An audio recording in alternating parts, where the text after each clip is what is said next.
I think we're ready to get going here. So it's, I always forget that it's Tuesday evening, I know that. Yes. It's the 10th of February, the advisory committee meeting. On the docket this evening, we have the town administrator, Don Lowe. Then we will move to emergency management. From there, public safety, police communications, and then advisory business. So up first is Mr. Lowe. How are you, sir? I'm fine, Mr. Chairman. How are you? Doing well. So guys, we are going to start at line 122, right on the front sheet here. And then we'll go 122, 123, 151. It's right on the first top of the packet that we're all given. So 122 is the selectmen. And from what I could see, the biggest change, and that's what I'm, mainly focusing in on, especially with a decrease relative to last year.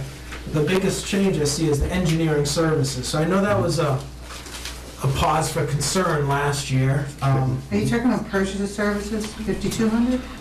No, engineering services. If you... Yeah. Engineering services was zeroed out by a motion at town meeting last year. So if we...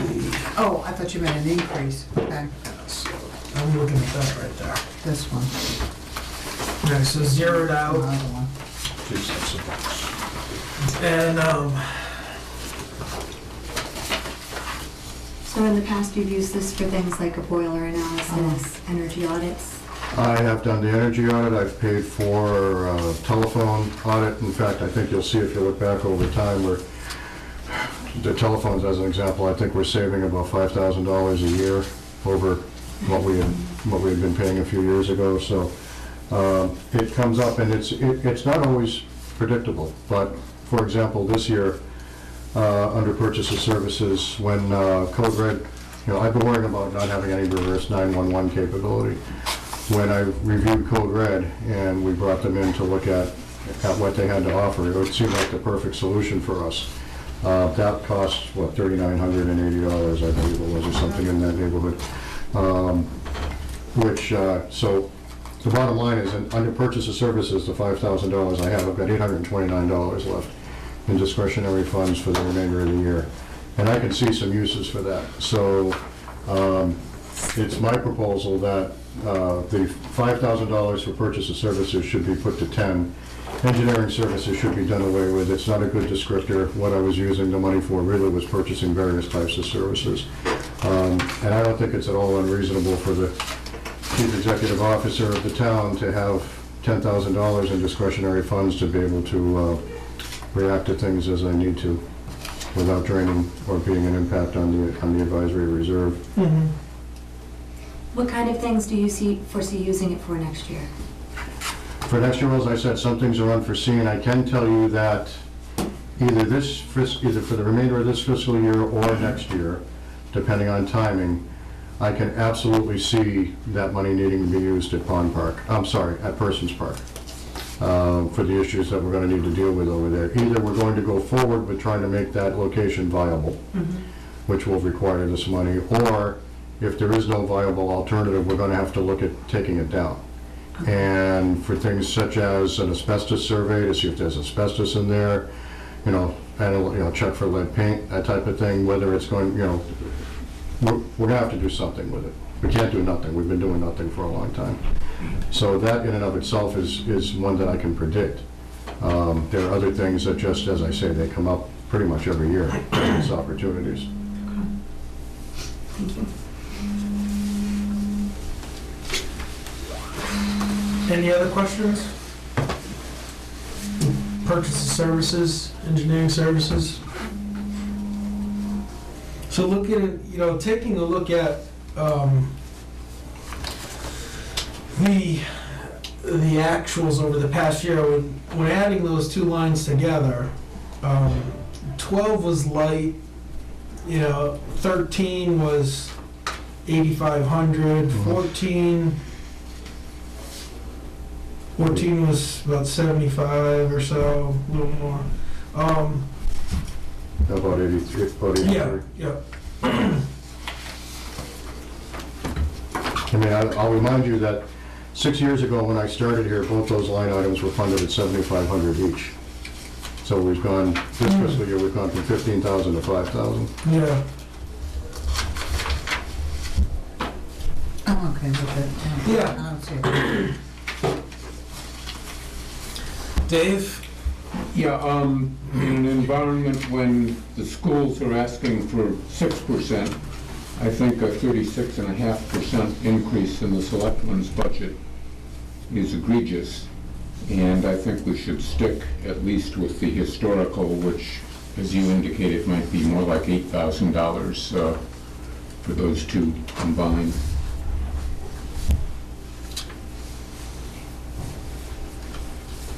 Yeah, duly noted. I think. Plus, you've got $1,000 extra in your reserve that was voted by town meeting specifically as an offset to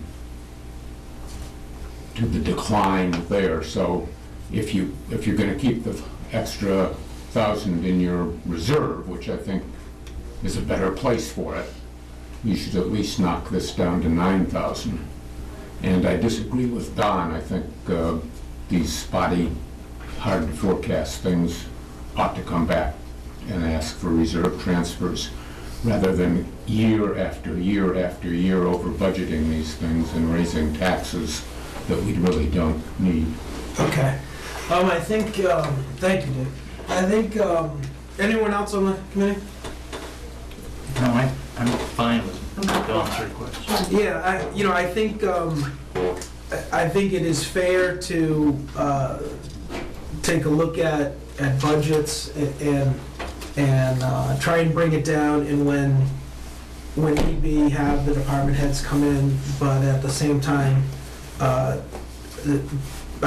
think it's also fair to give the CEO of the town a little bit of leeway, so I'm okay with 10 as well. I can tell you one other possibility for next year. I'm almost certainly going to be pursuing trying to go through the process of trying to ban truck traffic on White Water, which would require a traffic study. And I don't have a price on that yet, but I can imagine that that a study like that certainly runs into the thousands of dollars, which would be another, and I can't predict for you what the cost is going to be right now for that. That's a heck of a hill where we can get up some speed going there. Why would you want to? I mean, it sounds great. I heard from the I heard from the chief. I mean that. So here's my thing with this line. You're probably, just by default because of your position, the most tapped into what the needs of the town are, and where there's, difficulties, things that are beyond, that require a study, require care so that it can better the town. And I see this is the money that you're going to use to ensure that that process is solidified. So that's where I am comfortable. And Yeah, I mean, and to that point, I think, we've talked before about, various ways to look to organize and combine, and look for group contracts, things like that. So, anything along those lines where that money is utilized ultimately to have, an exponential effect across the entire town, I think it's only gonna serve everyone well. So I'm okay with that. And then everything else, Don, remains as indicated in the budget. All right. Taking a look at 123.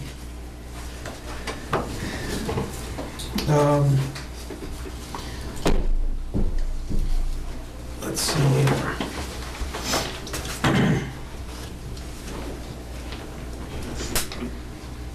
Everything's in line. The only difference is the salary. All right. Everything in the 5100 section is contractually obligated or by policy. Right, like that 2,500 is state Mhm. mandated for Yeah. what you do there with the hearing stuff. Yeah. All right, so, and then nothing else has changed, and you guys okay with 123? What was different with the training? Or is that training? On Yeah. We're jumping down now. Yeah, the training, when I need to get recertified as the chief procurement officer, that training costs somewhere around $1,800. Knowing that in FY15, I'm not going to, I'm make sure I'm reading the right line here, yeah. In FY16, sorry, well, 15 and 16, knowing I didn't need that, I don't need to go for my recert in those years. But we brought it down to 1,000 so that, you know, if I see a training opportunity, I can take advantage of it. And I also have one or two thoughts on training opportunities for Linda. So between myself and Linda, we would look to utilize the $1,000. Maybe it was discussed, but is the purchase of services under town administrator, is that in addition to purchase of services under selectmen, or is it? Purchase of services is zeroed out. That is zeroed out. Okay. On 123. Mhm.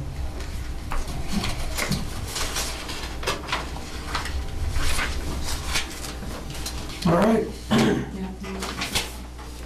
123 is good. Let's see, we are now on to 151.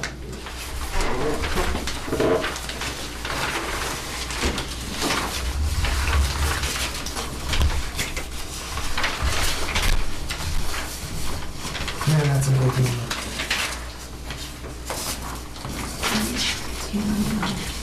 So Don, tell us about 151. Sure. Well, in FY 14 and 13, and 12 actually,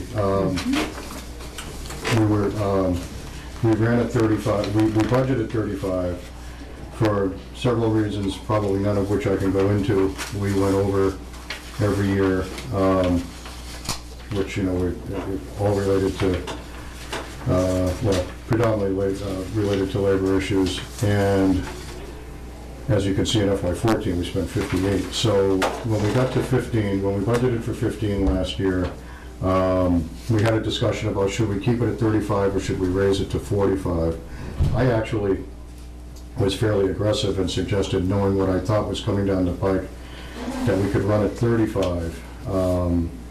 And no one was really comfortable with that. So we went with 45 to get closer to the actual run rate for the past 3 years. And as you can see, we've spent 36% of the budget through 7 months. Yeah. And I'm expecting that run rate to hold for this year. So I expect legal service, purchase of services for legal to come in under the 45 this year. Looking down the pike for next year, I can see a couple of things coming that it will be touch and go. I would not have an issue. I wouldn't have an issue with 40 rather than 45, but I'm not so sure about 35, largely because we have changed town council, as you know, and the hourly rate for the new town council is higher than what the previous town council was. So I would hate to go, I can't tell you that I can manage to 35 when the new rate is about $40 an hour higher. But I would work really hard to try to make 40 work. I really think we should go with 40. So Yeah, I was gonna we say. could take the 45 down to 40, and I think I could handle that. Okay, that's great. Also helps offset what you. What was the rate change again? It went from, within $5, I think it went from 145 to either 180 or 185. Thank you.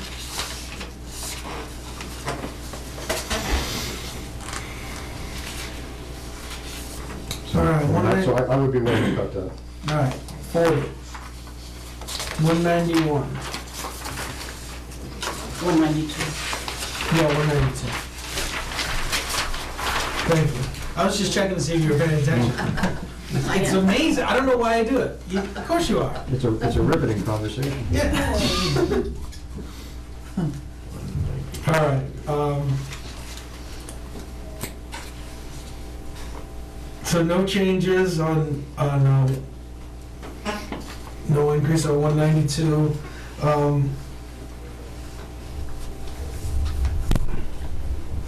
I saw something about lights, solar lights near the town. Yes, the lights in the rear, in the upper parking lot are solar, but I think they only work on the sun road. They're not very good The lights. ones on the ground? Yeah. Okay. They're actually pretty poor lights. We don't get a lot of, the only light we have in the parking lot really are the two spotlights going off the building.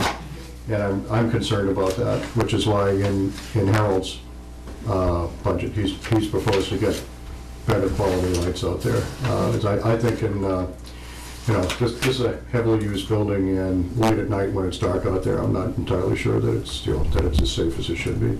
I think a better illuminated parking lot is important. Have we gotten the cameras installed yet from us? Well, I don't like to discuss security issues on Yeah. TV, but Good point. but since you asked, I'll say yes. And they're working excellently. Did you happen to see the press conference, the Boston mayor's press conference when the chief of police stood up? I said he wanted to snow. He wanted more snow. I thought that was great. Well, the crime rate's down, sure. Who's gonna get it? Meanwhile, the snow and ice budget's I will tell you that the camera installation came in under budget. And we can release the remaining funds that are in that article. Beautiful. How do you with telephone? 5340. We're running fine. Okay. We're, $6,000 budget. A little over halfway through the year, we've got 3,000 left, so I think we're running fine. Is that the fruits of that engineering study? It is. It is.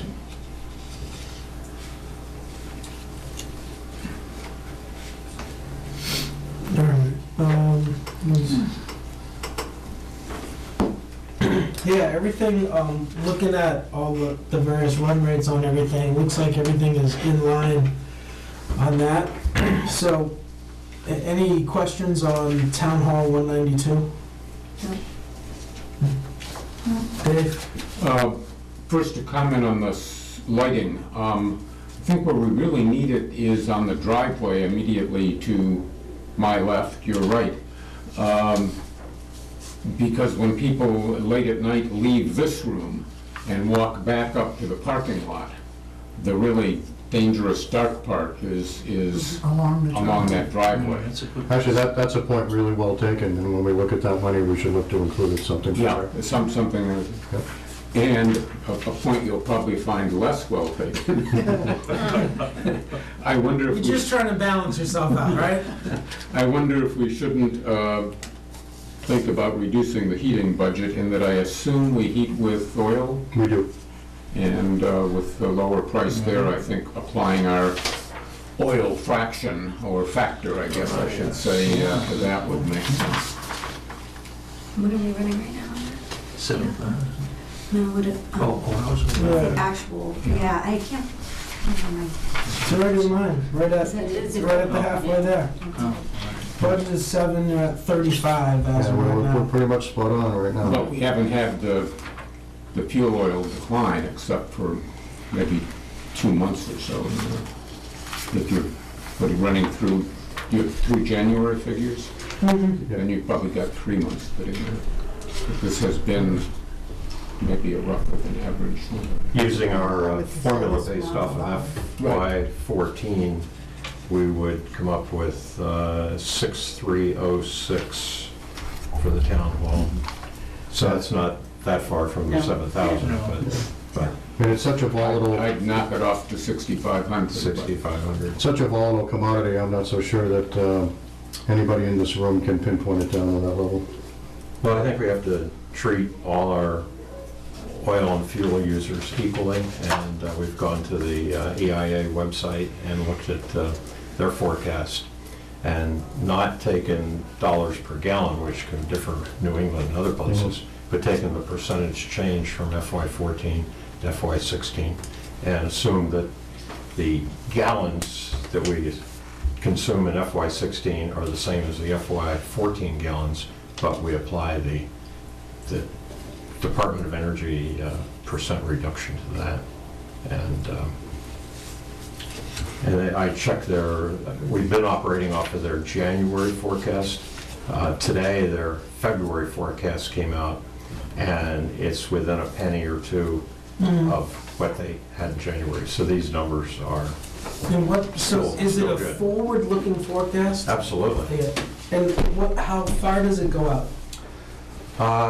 They go out to calendar year 16, but they also have in their website, they have forecasts for electricity that go out 30 years, so you can find out anything you want on that website. And it's a Anybody very- can predict anything 30 years out is a better man than I am.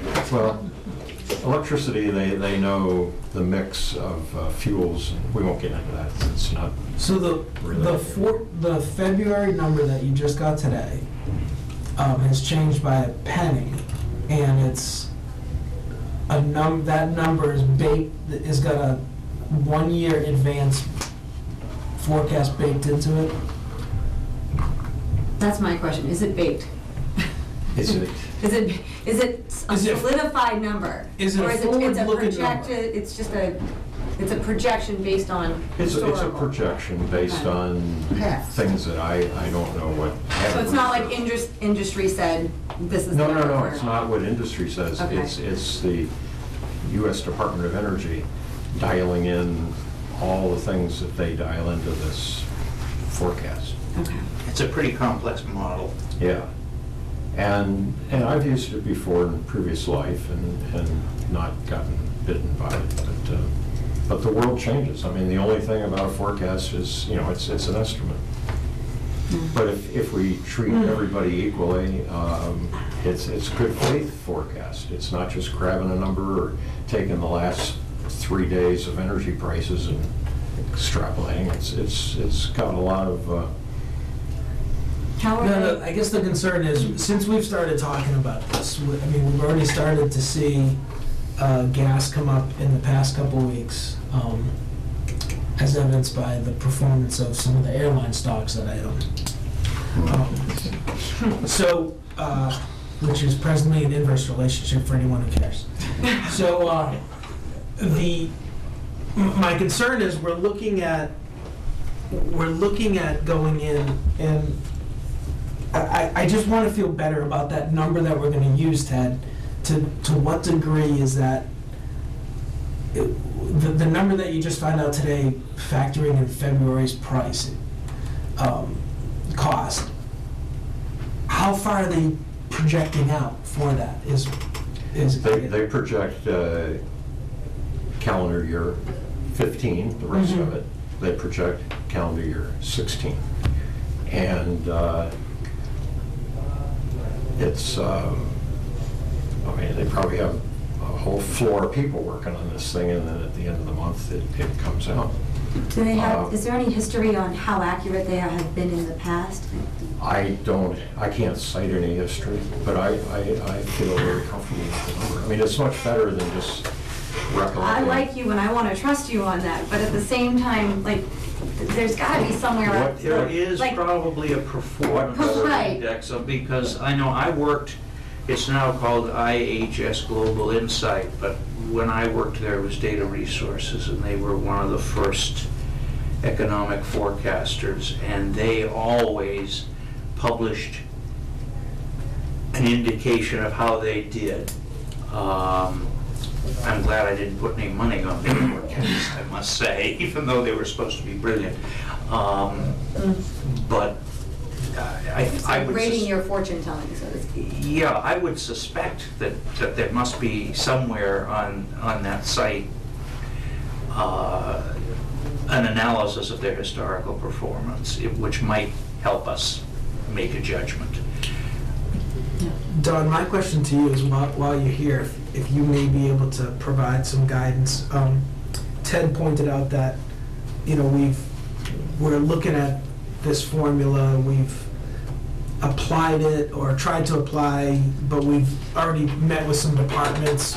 So the idea of going back and looking, assuming, what's the ramifications of going back and, to those previous departments? Are those individuals required to come before us again? I mean, No, they're not. If you decided to make an upwards or downwards adjustment, you would do it. I mean, if you've got a policy that you're gonna follow for for all the heating townwide, and you're gonna treat every department the same, at the end, when you go back and do your final analysis, if you decide you're going to tweak the numbers upwards or downwards, they don't need to come back in. You would make your adjustments, and then there would be an email sent out to the departments. You don't need to bring them back in again. And I think for heating fuel, there's a actual safety factor, because 2014, fiscal year 2014, winter of 2013-14, there were 8,600 degree days, and that is higher than FY13 at 7,700, 2012 at 6,200, 2011 was 8,000, but it's one of the coldest winters, and we're taking that number of gallons of either propane or oil, and we're applying a U.S. government factor to get the FY14 spend to FY16. I think there's an inherent safety factor based on heating degree days in there as well. Maybe we should cut it down to 6,500. Will be. And to just the summary statement, if we take all the if we adjust all the boiler fuels and vehicle fuels, we reduce our budget amount by $28,000. And we're not taking any gallons away from anybody. We're just saying that based on the best information available, this is what you're going to be paying this much less. all right. So I think we can We have a conversation about that. We're already 10 minutes past, and we're not through. We're only about halfway through dawn. So I would like to, if we could, table a fuel discussion. I mean, we're going to be talking about it more throughout the night, but this global conversation, let's wait and talk after, especially with what Don said. I mean, I certainly stipulate that Ted knows exponentially more about energy than I do. And I highly respect his opinion. I just wish oil wasn't such a volatile commodity. I don't think a year ago many people were predicting, when it was $110 a barrel, anybody was predicting 47. No. That's true. All right, so in terms of setting heating on the town hall off to the side for later, is any other concerns on town hall? Okay. All right, so 194, building insurance. We got the newest rates from our insurer, and they're reflected. It's about a 5% increase, I believe. Still Murphy? Yes. And there's a, not official, but a implied hometown discount, if I remember from previous conversations. I bid it out, golly, what was it, I think 3 years ago, I went out for rebid, and they certainly were the most competitive. How they factor their rates, I don't want to speak for them, but they were clearly the most competitive. I think in the 6 years I've been here, I think I've rebid everything that can possibly be rebid by now. Any questions on town insurance? Okay. So 195, town reports. Nothing there. Can we move on from town reports? It's the annual report and the warrant, right? Right. Yes. 243.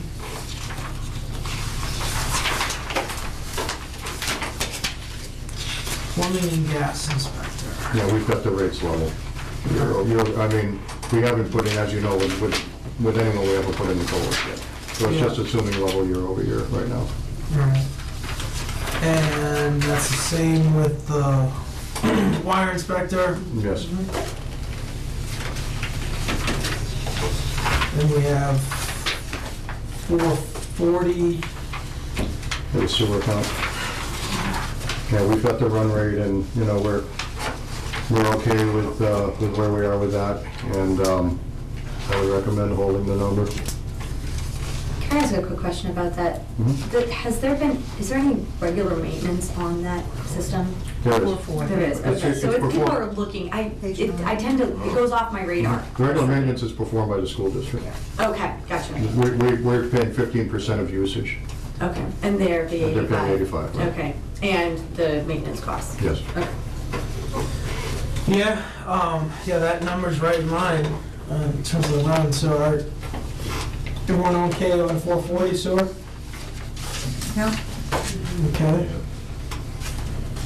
And 945. 912 first. Sorry. What's it? 912 is workers' comp. 912. And that, we actually are proposing, from the number you've got there, we're proposing to reduce it. We're proposing to reduce what you've got in front of you down to 30,666. Wow. That would reflect the percentage rate increase and the cost of one audit. And so we're comfortable bringing that down.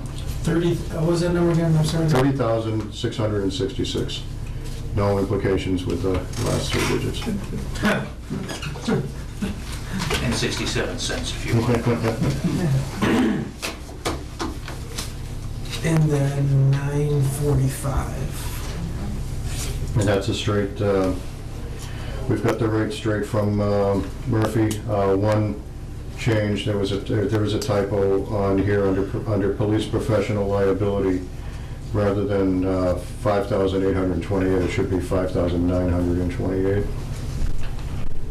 And under the deductibles, the 3150 can be adjusted downward $150 to an even 3,000. Refresh my memory, why was it so much lower in 15? It was actually a mistake. Okay. They were, The 2473. 2473 was a mistake. right. Thank you.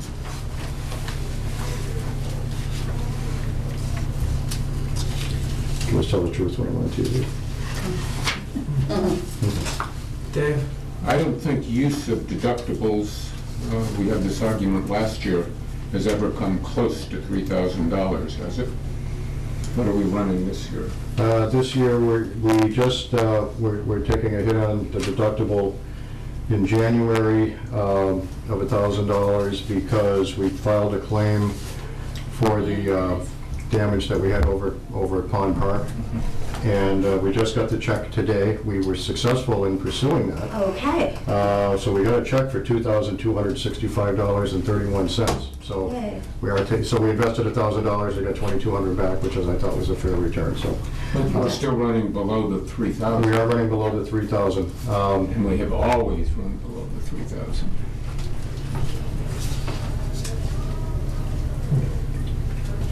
I think if you average the actuals for the last 5 years, I don't have them here, I don't think they'd get to $1,000. If you wanted to try to cut it down to 2,000, I wouldn't debate that. I would debate going lower. Let's, I'm good with that. 2000. Hopefully we never have to talk about Pond Park again. I know. And that was a long, strange trip, but we ended up getting to where we wanted to be.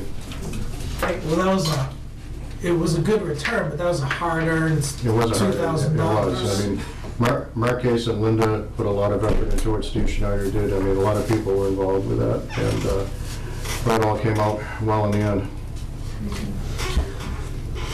Okay. Any other questions for me? The only question that I have, Don, is we will see you at some point in time between now and annual town meeting for update on the OPEB? Yes, we're scheduled for the Yeah, that's 24th. coming up. Okay, all right.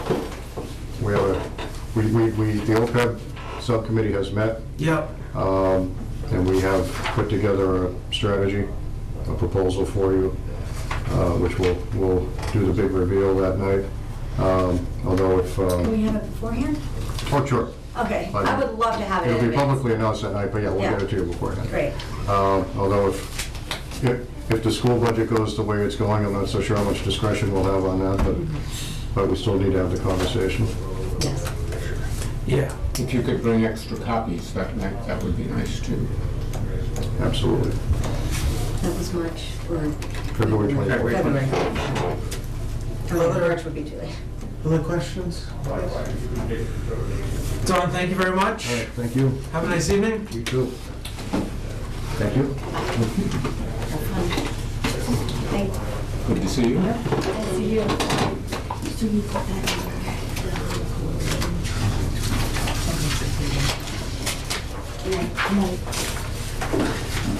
Chief, how are you, sir? I'm doing fine. Good to see you. Good to see all of you. I see you everywhere. Yes, you do. Well, you see me more now that we're no longer I know neighbors. it. John should be joining us. I saw him, yeah, I saw him earlier. Emergency running. 291, guys, is where we are.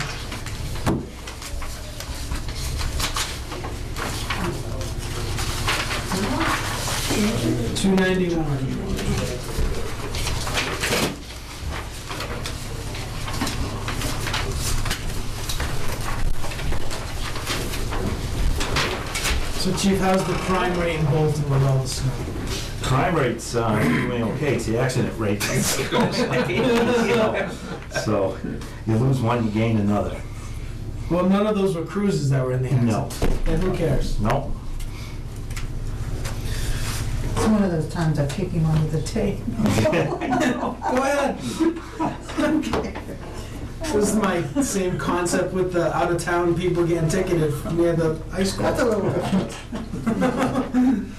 All right, so 291.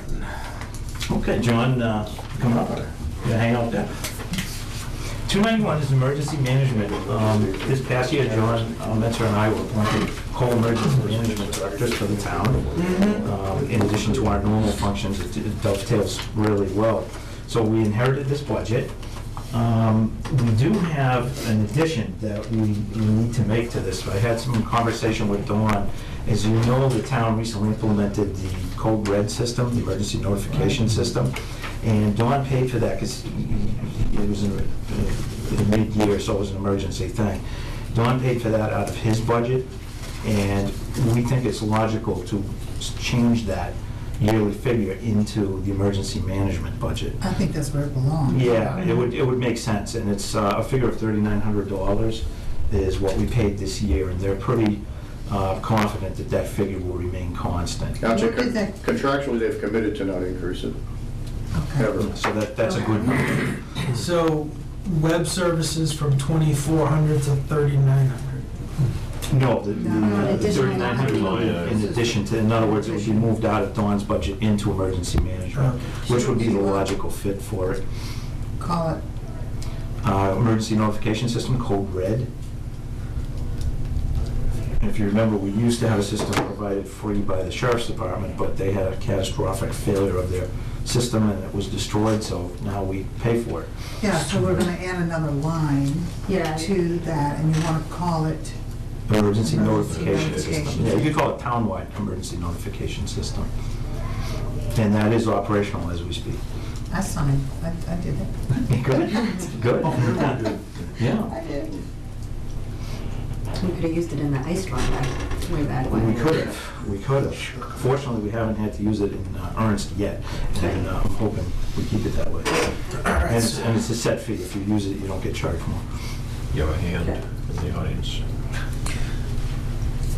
Go ahead, Dave. The line moves into your budget from Don's, but no money moves from Don to here, right? So, I mean, this is an increase of 3,900 when somehow in the current fiscal year, we were able to pay, I don't know if it was the whole 3,900, but some significant part of it out of another part of the budget. I paid the entire 3,900 out of the purchase of services that we just discussed. Which, so in a sense, purchases of services is going up 8,900, not 5,000. So it's going from 5,000 in a sense to 13,900 because, and, I wouldn't view it that way. I mean, it's a $5,000 line item. It gets zeroed out at the end of the year and reloaded at $5,000. I mean, that's like saying any expense that we have is incremental to what was already budgeted. I mean, it's not. I mean, it was a one-time expense to get the thing going, and now it needs to be placed in the operational budget where it belongs. but I think that makes the purchase of service run rate for this year kind of falsely high. I disagree. I mean, if you spend anything out of it, that's why it's there. I mean, I can't exceed $5,000, that's all I've got. So I spent $3,900 or $5,000 on one item that we needed. I mean, the alternative is, Right, which can happen. I don't spend the money to save the money to keep the run rate lower. I mean, that's why it's there. Yeah. Or someone would have had to come before advisory for, Or the Which would have 3,900, taken- which is And not this is preferred. planned, this is every year, we know it's coming, so Yes, that, this would be a budget this. item. Oh, yeah, I don't have any definitely- trouble no, with. he's not talking about It's your that. money. He's just- Yeah, I'm talking about the selectmen's purchase and But I think services. that's because- exactly why Don was asking for that. For instances like this, when this happens, it comes right out of his budget. And I know what you're saying about falsely looking like we have, actually, you could have less in your budget right now because you don't have this item to pay for. I mean, where did the money come from? And that's why we gave him the 5, because that's where it's gonna come from, anytime in the Right. future, right? But now we're giving him 10, and this isn't gonna happen next year. Will twice as many bad things happen next year as Yeah, this year? true. That- Unlikely. It's more budgeting the worst, and the problem with budgeting the worst is that you raise taxes to pay for all that, even if you don't spend it. Well, Dave, you brought up a point.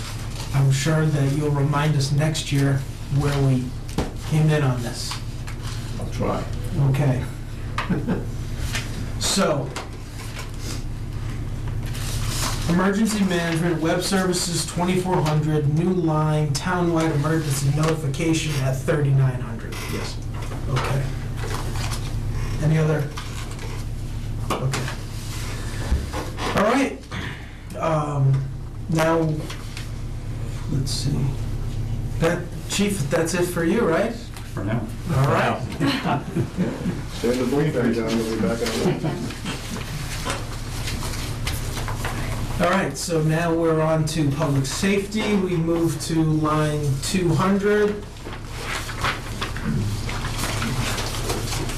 No, Wayne, do you all know Brian Kenny, our administrative assistant? Yes. Hello.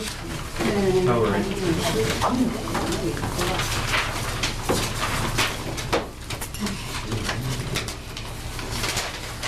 Bottom of page 6.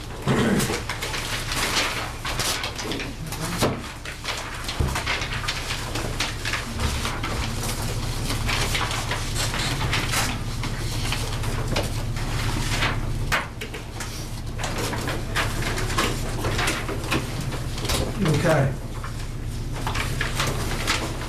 So, starting out with purchase of services, if you guys could walk us through that and explain that, that would be, we can start there.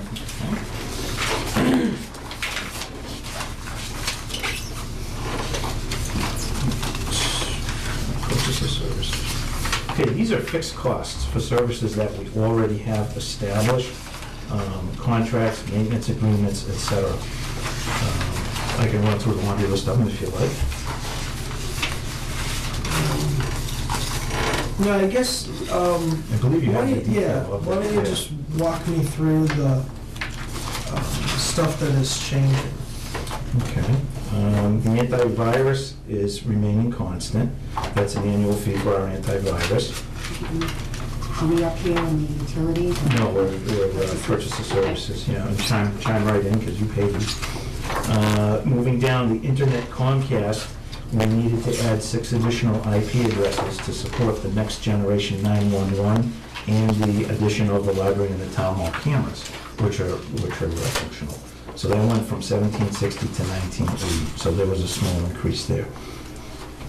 The next one, the cross-match, APHIS and FBI data transmissions, that remained constant, as did the APC Smart UPS, that's an uninterrupted power supply system. That's a maintenance agreement, 24/7, that remained constant. Our OpenFlux CGIS router maintenance agreement, that's mandatory through the Commonwealth of Massachusetts, we have to maintain that. That actually remained constant as well. Our console and radio base station portables remain constant. That's maintenance for our radios in case our radios fail at $1,800 for that contract. Again, remain constant. Can I stop just one Sure. second? I'm trying to get on the same page as you, and I don't have the page that you have. Yeah, I am too. And I want to make sure that I get it right. Because in this booklet, I go from 200, 182 to That's mine. 220, so there's nothing in here.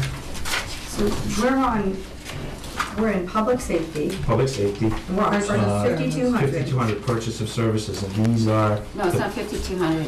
Oh, I'm sorry, pardon me. yes, Okay. these are the costs within the 5,200 block. Yeah, guys, but in this I don't booklet, we think don't we have. hold on. We don't have, this is the detailed breakdown. So, okay, There's so a- we've got a little tiny breakdown in ours. Yes, you have a backup to the backside, There's a tab. and on there, it just indicated where the tweaks It's were. in my- oh, If you go to part 1, it's the expenditure history and budget requests. If you see the 5,200 purchase of services, the first line there indicates where the bumps were. The tri-tech licensing. Okay. So we went from, for that line item, we were at 68,714 appropriated this fiscal year 15.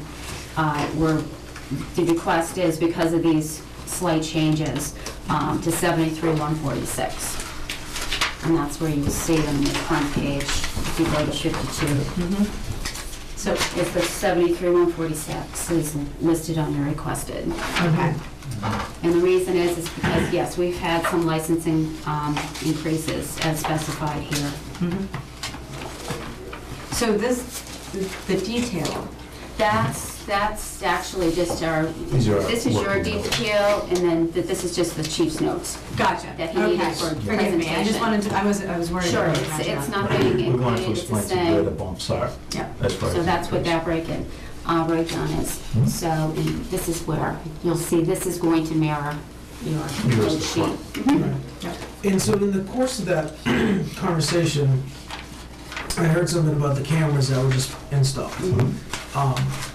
And so we all need to remember, because all I end up ever focusing in on is the cost of the camera. And I heard tonight that the cost came in less, which is great. But what I just heard sounds like there's now an annuity payment Well, tied to that Well, you need to camera. understand, from here on out. it's an internet-based system. So we have static IPs that are in the public safety building. Those are all, the ones that we presently had prior to the addition of these new add-ons, we had maxed out. So it's all part of Comcast cable. So we have to establish IP addresses. I had 6, they come in blocks of 6. No, So I understand. Okay. I am upset with myself for not asking these detailed questions on how is this camera gonna run? Because that conversation should have been brought forth last year. That's all. I wasn't part of that that was a separate project done at the town hall and for the library. It was not part of the public safety building. So, No, I understand. yeah. I don't, to me, it doesn't matter where it's going. It's just the fact that we had the entire conversation last year. We're having this conversation about cameras. And then there was no further discussion on what it's going to take to keep that ongoing. Total And- cost of ownership. Total cost, we just knew the cost of the camera, we didn't know for operating And the that's camera. across the board with, all technology and, you're constantly updating things and you're at the mercy of the fact that we're in this technologically advanced world now where Yeah. machines get old and operating systems stop working or get obsolete, things like that. I don't know, I'm finding that as I start to learn these budgets too. All right. Nothing's going to function without these IP addresses. It's all internet-based. The nature of the beast.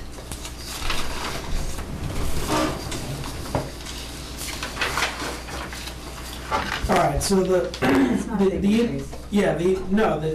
and the increase is it looks as though it's contractual and all right.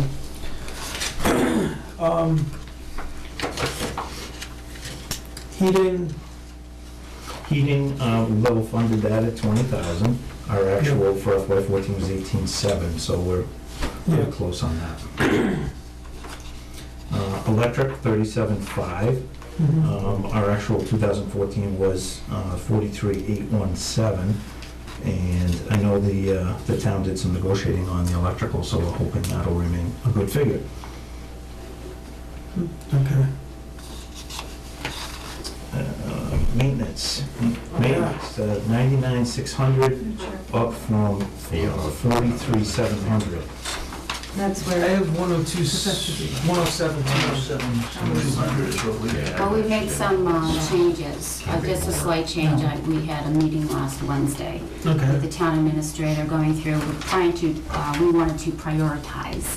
So there was a reduction, I don't know. We're deferring Sorry, a project. Yes, there was a project list. I don't have that actual, let me see. It's on your big chart. I actually deleted it off of mine. so it's the EMD prior. Yeah. No, it's the dongle. Anywhere dongle service implementation. Took that out, if you recall from the. So there was a 7,600 reduction on that line. Yes, Okay. yes, we're deferring that project. Stash, I don't know if you shared your spreadsheet. I did, I don't know, do you gentlemen have a copy? This was what I forwarded to you earlier, or Oh, yes. Linda forwarded to me. I have We're copies of it if anybody needs a copy of I it. might, This one's colored. This gives you a more thorough breakdown of this line item. Yep, do I color copy? That's all right. Color's nice, it's easier to understand. color one. I do. Don't have a color printer, so Actually, I don't have one, I didn't bring Do you, myself. would you like, I Yeah, have sure, I got one, just one. It's not funny, I have one. So guys, just so you know, I skipped over the heating, but essentially the same conversation that we're having with Yes, we Dawn. understand that. Okay. I'm just We not get our interested in directives bringing. from you, so when it all comes to be said and done, you'll tell us what's going on the warrant for town meeting. And so just so you understand what you have in front of you, I was invited to their meeting last week, at which a lot of this was talked about, and was able to get a better understanding of the necessity of of all of these items, otherwise it would be in here. And so I put it kind of in my own terminology of, brass tacks, why these things are important, and really they are all, it was a good exercise for me to see how the department operates with their IT support and goes through justification processes and prioritizes the essential pieces that need to be functional for the police department to run efficiently. And they are all in there in blue for the technology part. The first three are more building related. If I'm reading, is that a good description of that? They're more Take over the the nuts and maintenance. bolts. And I just have to caveat too, that on the 200 account, that covers 3 separate departments, police, fire, and ambulance. So it's not just that you're actually, these figures reflect 3 departments as opposed to 1. And I did delineate that in the department line.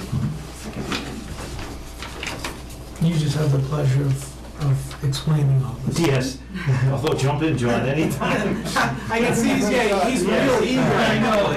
He took the There's last some breaks in the fire, Yes, the fire column, so. Is the water drain pumping, that's the fire pumps? No, the water drain pumping is actually, the station has, those are environmental requirements. The station has catch basins that the roof drains go into the air Stormwater conditioning. runoff. Right, Rain, so. yeah, that- stormwater runoff. Well, it's not all stormwater. Some of it is from the air conditioning units, but it's contained in the Sprinklers, we have catch to basin, test the the sprinkler sprinklers. systems and stuff. So that The water actually has to be go somewhere. pumped. Yeah, it has to be pumped out, and that's an annual cost.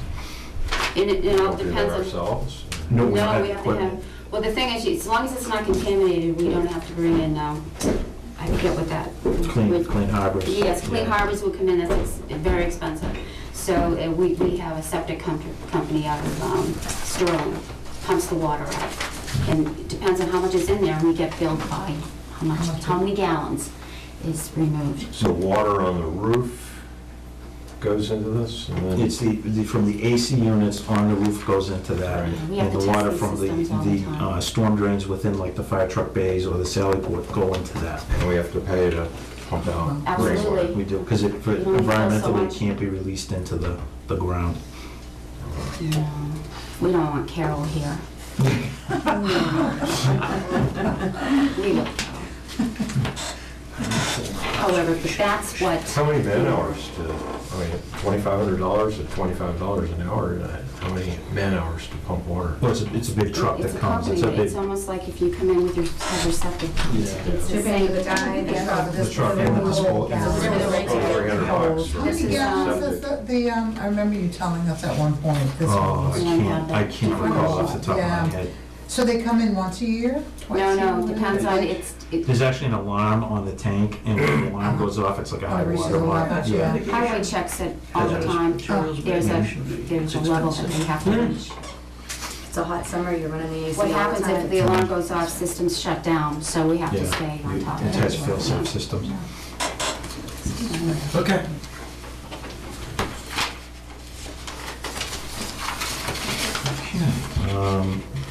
You good with that one, or did you want? I thought, Stash, were Where you do you going, wanna, were you Oh, going I'm through doing this? something here? You know what, I was just, it's open for further explanation, certainly. I wasn't sure if you guys had had a chance to read through it, so Absolutely. I'm Mhm. open for questions. I would probably defer most of them until then I meet to the chief. Sure.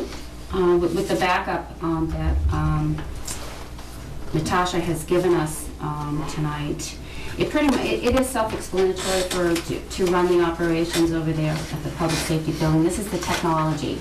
It's not the maintenance of the building, even though it's labeled maintenance. Miscellaneous parts to support current operations, which is absolutely right. When you say phone replacements, we're talking about handsets. Those are running us, a Cisco handset, we're talking about the whole carriage and everything if that fails. We're looking at $175, we're getting them off of eBay. They're no longer being manufactured. So right now, we're searching for replacement parts for the phones. Portable radios, we have multiple portables within the department. This includes the fire department and the EMS. Anything can break on those. They have to be repaired. These are public safety pieces of equipment. The BAPC UPC battery system this is this massive battery backup system we have in our attic. We necessarily have to have that if we have a power surge, any kind of power outage, that generator, we're going to shut down the building and the generator is going to pop on. That backup system is there to protect from the building from blowing up. So we need to maintain those. So we, just as Dawn had, we can't predict what's going to happen, however we are prepared. Now these numbers that I've had detailed here, hasn't changed from last year, meaning that when I do my calculation to the bottom line. The ones in blue are primarily the new projects that are being presented to you tonight specifically, and I think those are the ones that are most important at this point to discuss.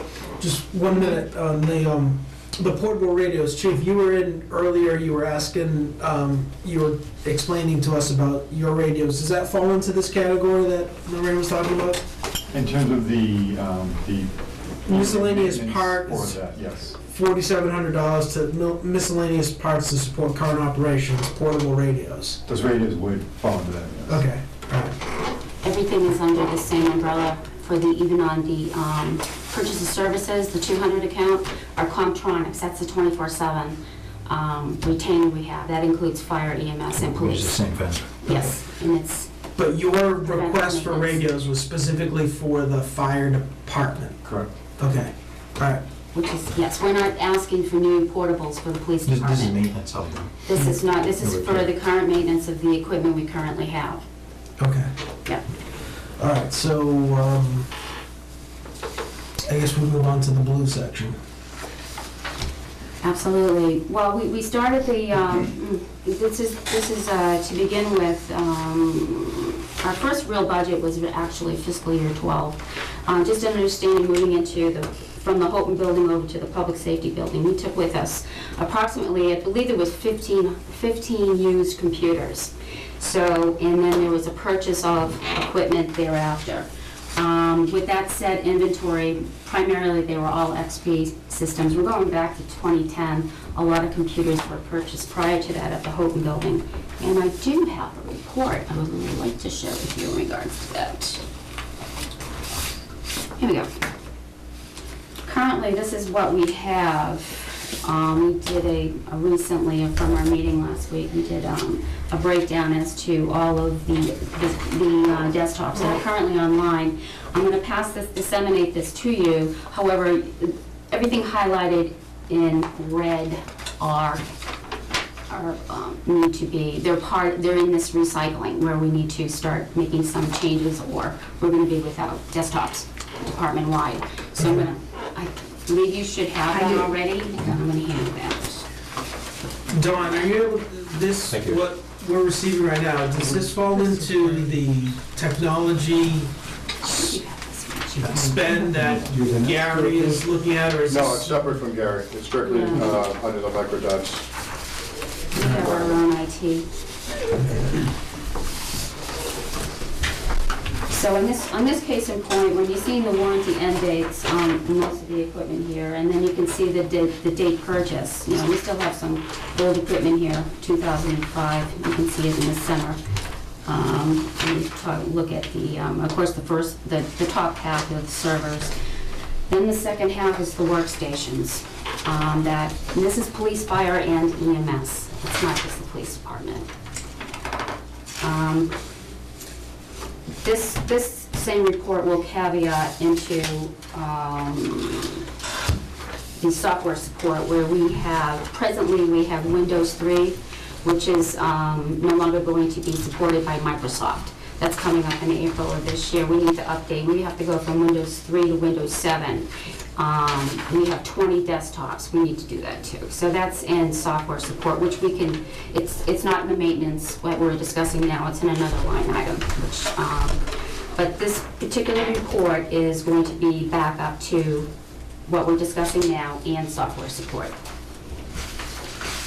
This is just a snapshot on this particular day down below as to our operations, what was logged on, what wasn't at a certain time.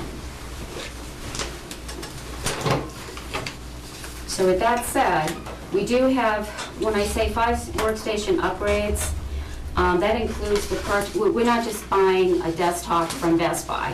These are specific desktops that are, we have to make sure that we have the right components that support all of the software that we operate off of. So they're pretty beefy. So it's going to be a little higher than the normal, home computer. With that, we, I'm sorry, beefy, so like, when I say beefy, because, you know, like bigger we're, screens or, nothing like, I wish we could have bigger screens, that would be swell. No, What it can do. well, you know, it's The the, I'm not that functionality of it. savvy in The technology. engine, Everything, the- to run everything. You're talking about all the firmware of all the and components. Carrie Are said these this to us, that it was like so I'm complex sorry. that Are this they was hard? Well, we have enhanced security procedures Oh, on yes, them. Yeah, right, there's yes, yeah. greatly enhanced, there's much more security on these systems. We have, you know, we're dealing with criminal justice, we're dealing with records management One for of the 3 federal requirements departments. for those. You know, we have protections, you know, we have HIPAA, there's Yeah, all kinds of okay, things no, that makes involved here. sense, thank you. So, and of course, the graphic cards, we're talking about, you know, the graphics that are also attached to all these programs we're running are quite, you know, we need to support those graphics. If they're not, the computer's not gonna function. You know, so, with that said, and, I started this last year, the 5 workstation recycle, because we try to get us on a plan of recycling, just to keep the foundation, you know, just to support the public safety works, you know, the work environment for the employees over there, so they can do their jobs. and Microdots kind of oversees this whole Yes, thing. they're our IT vendor, yes, absolutely. And so, have you spoken to them at all about alternatives to buying, say, for example, a lease, or are these already on leases? Oh, no, they're not, we buy off of the state bid through them, you know, they do, you know, all the purchases come off of, you know. We already buy them at a reduced rate. Have you looked at a Yes, lease rate? leasing a computer, never even thought of it. That has never occurred as, to come up in discussion All right. or a plan to investigate, so. We'll certainly look at it. There may be some concerns with CGIS, the Well, the thing is federal with the lease, and the FBI. everything, look, if we have a lease on a computer that's a hard drive that's due back to a company that the lease is out, everything in that computer is gonna have to be shredded before it leaves our Like a building. shell that Yeah. Now, I've dealt with this with copiers. When a copier can't leave the police department until that hard drive is removed and shredded.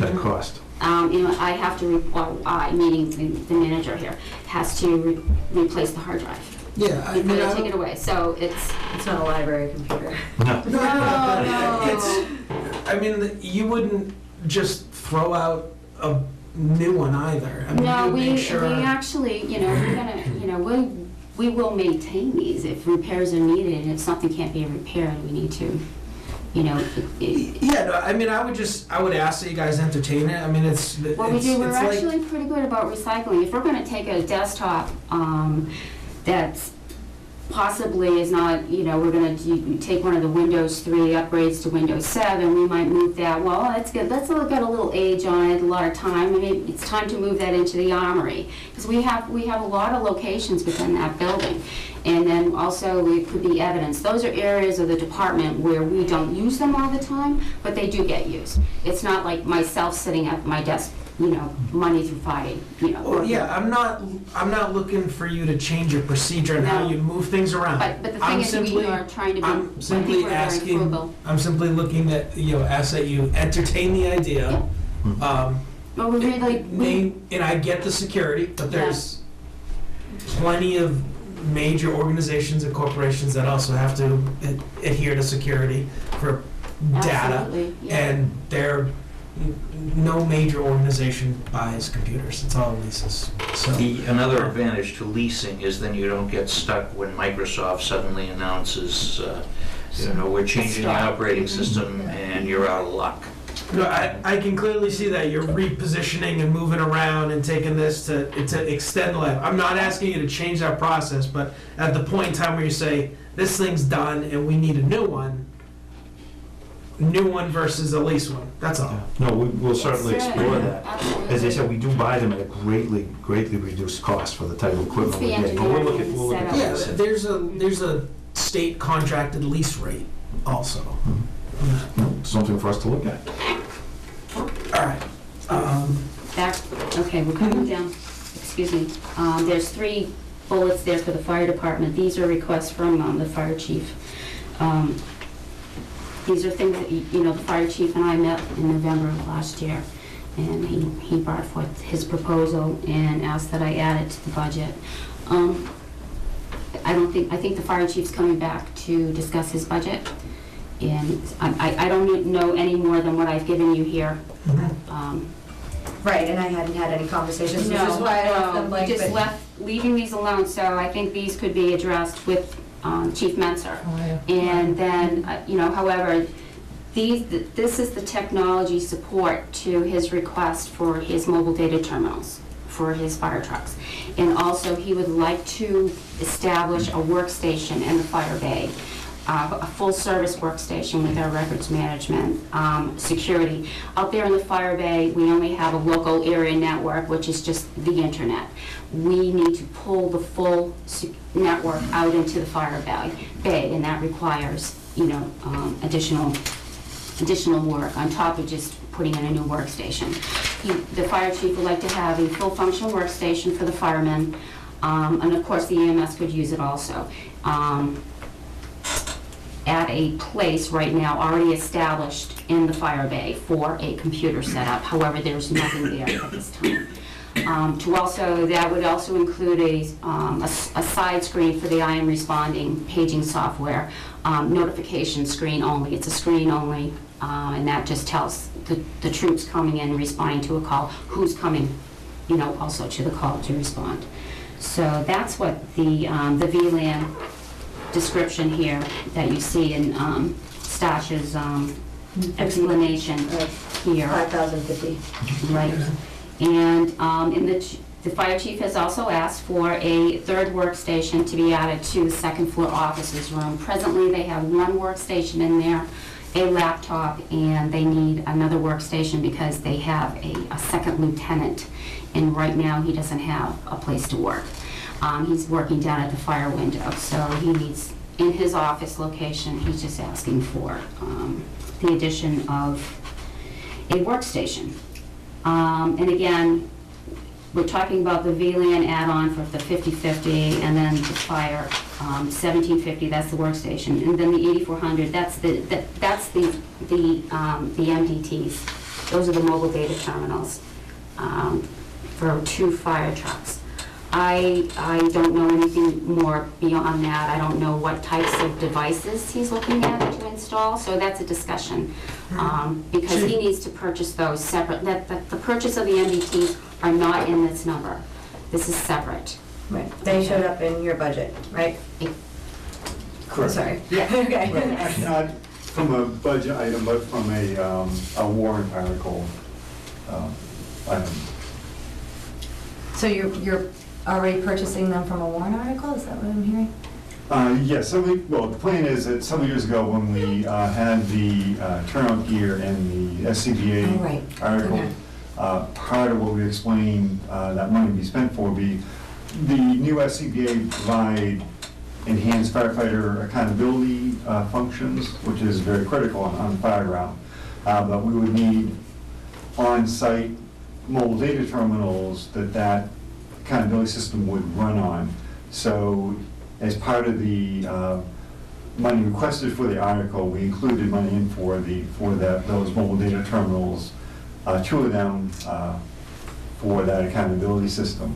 And what I was discussing here with Lorraine is that once those terminals are available on the fire apparatus, it would be a very great additional enhancement if we could have connectivity from those terminals back into the TriTech data management system, so that we would be able to, while we're on scene, through the terminals, we'd be able to access the database and get critical information about the site, different hazards or different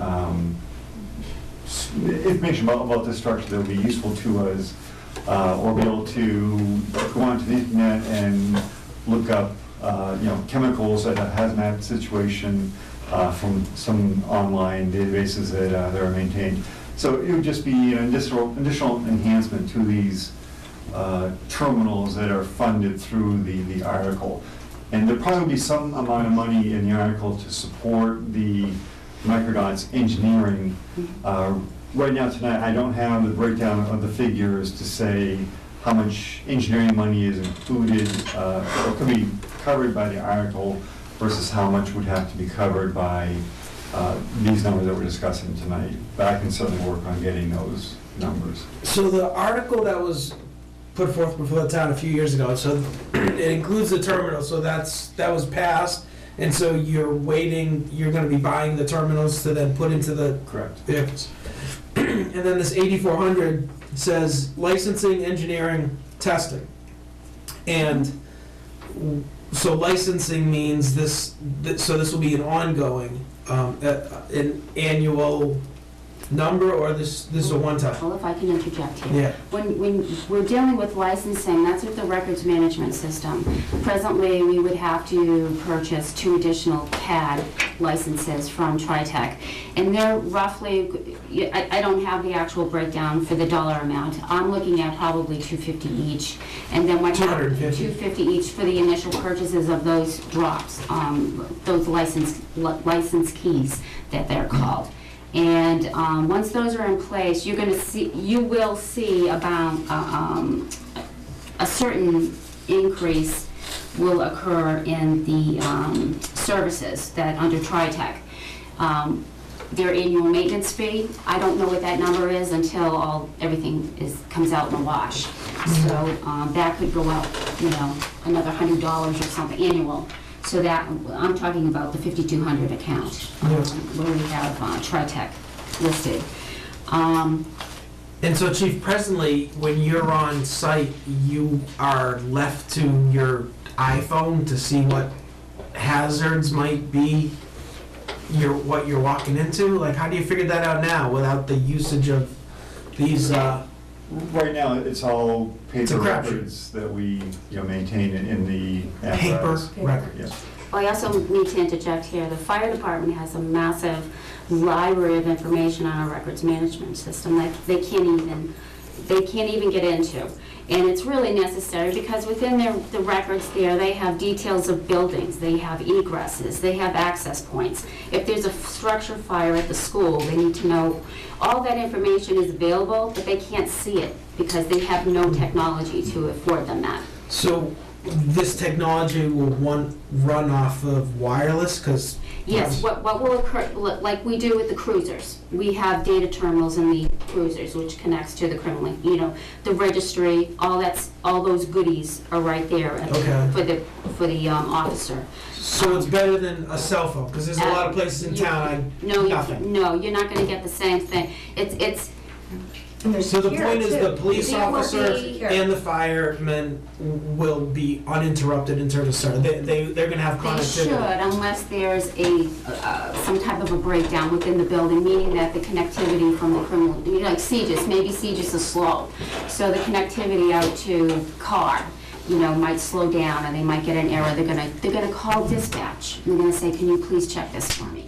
And then they're gonna get the verbal feedback. Now, on our mobile data terminals, we can chat.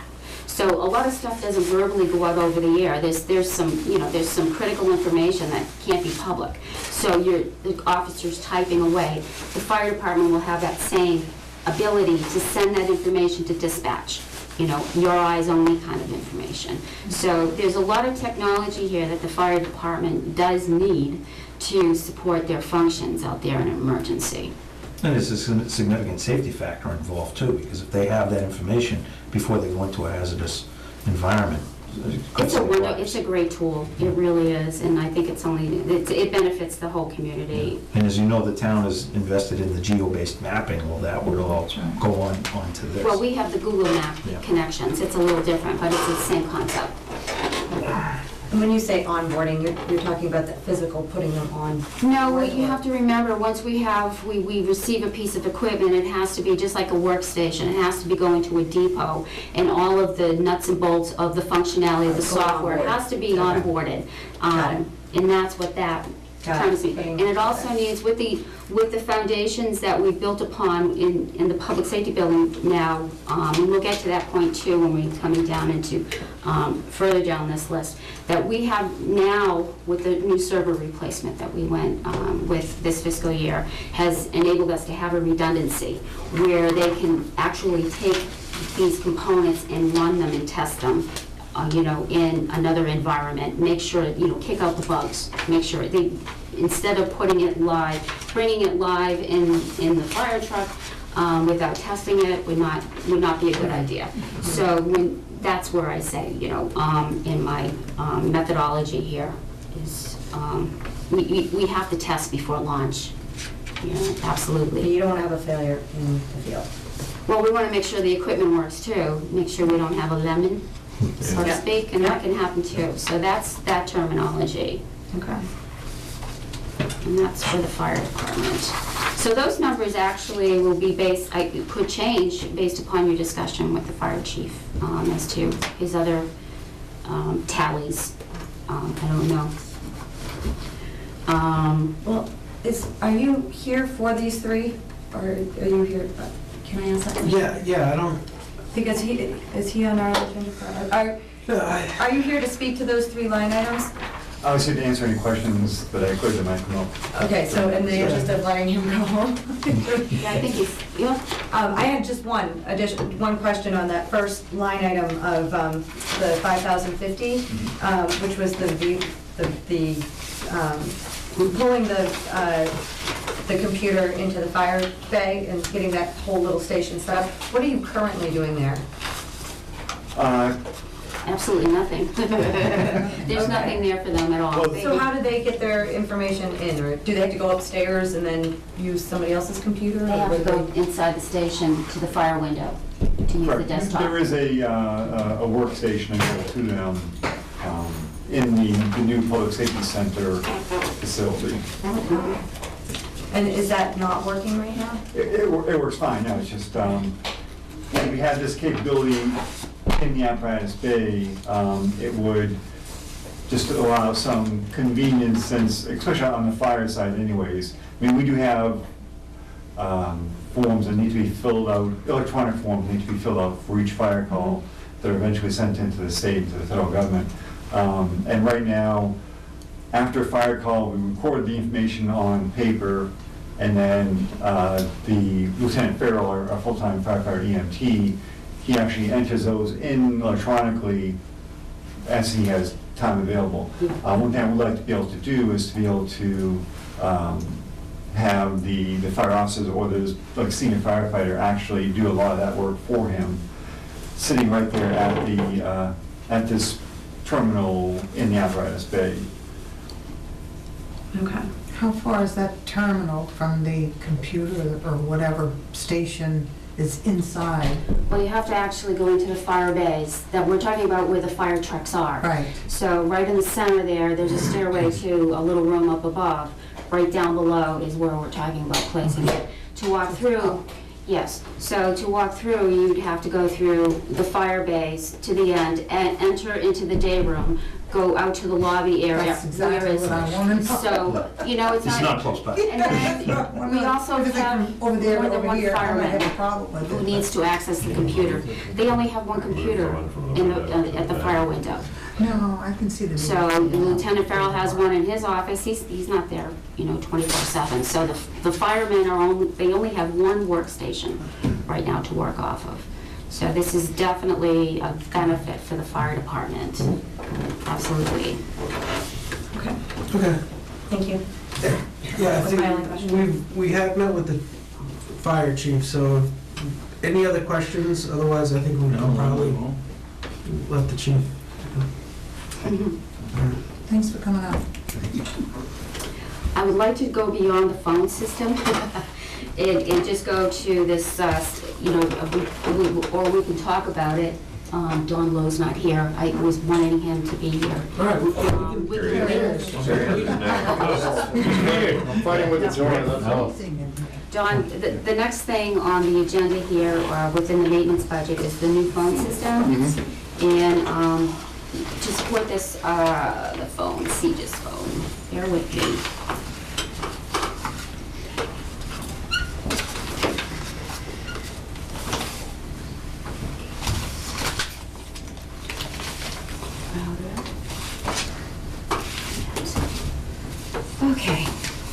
Presently, let's see, our Cisco Systems is the phone system that we have over there at the Public Safety Building.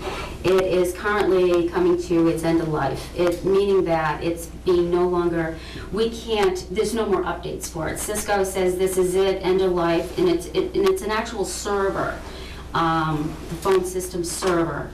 And with that said, catch my thoughts here.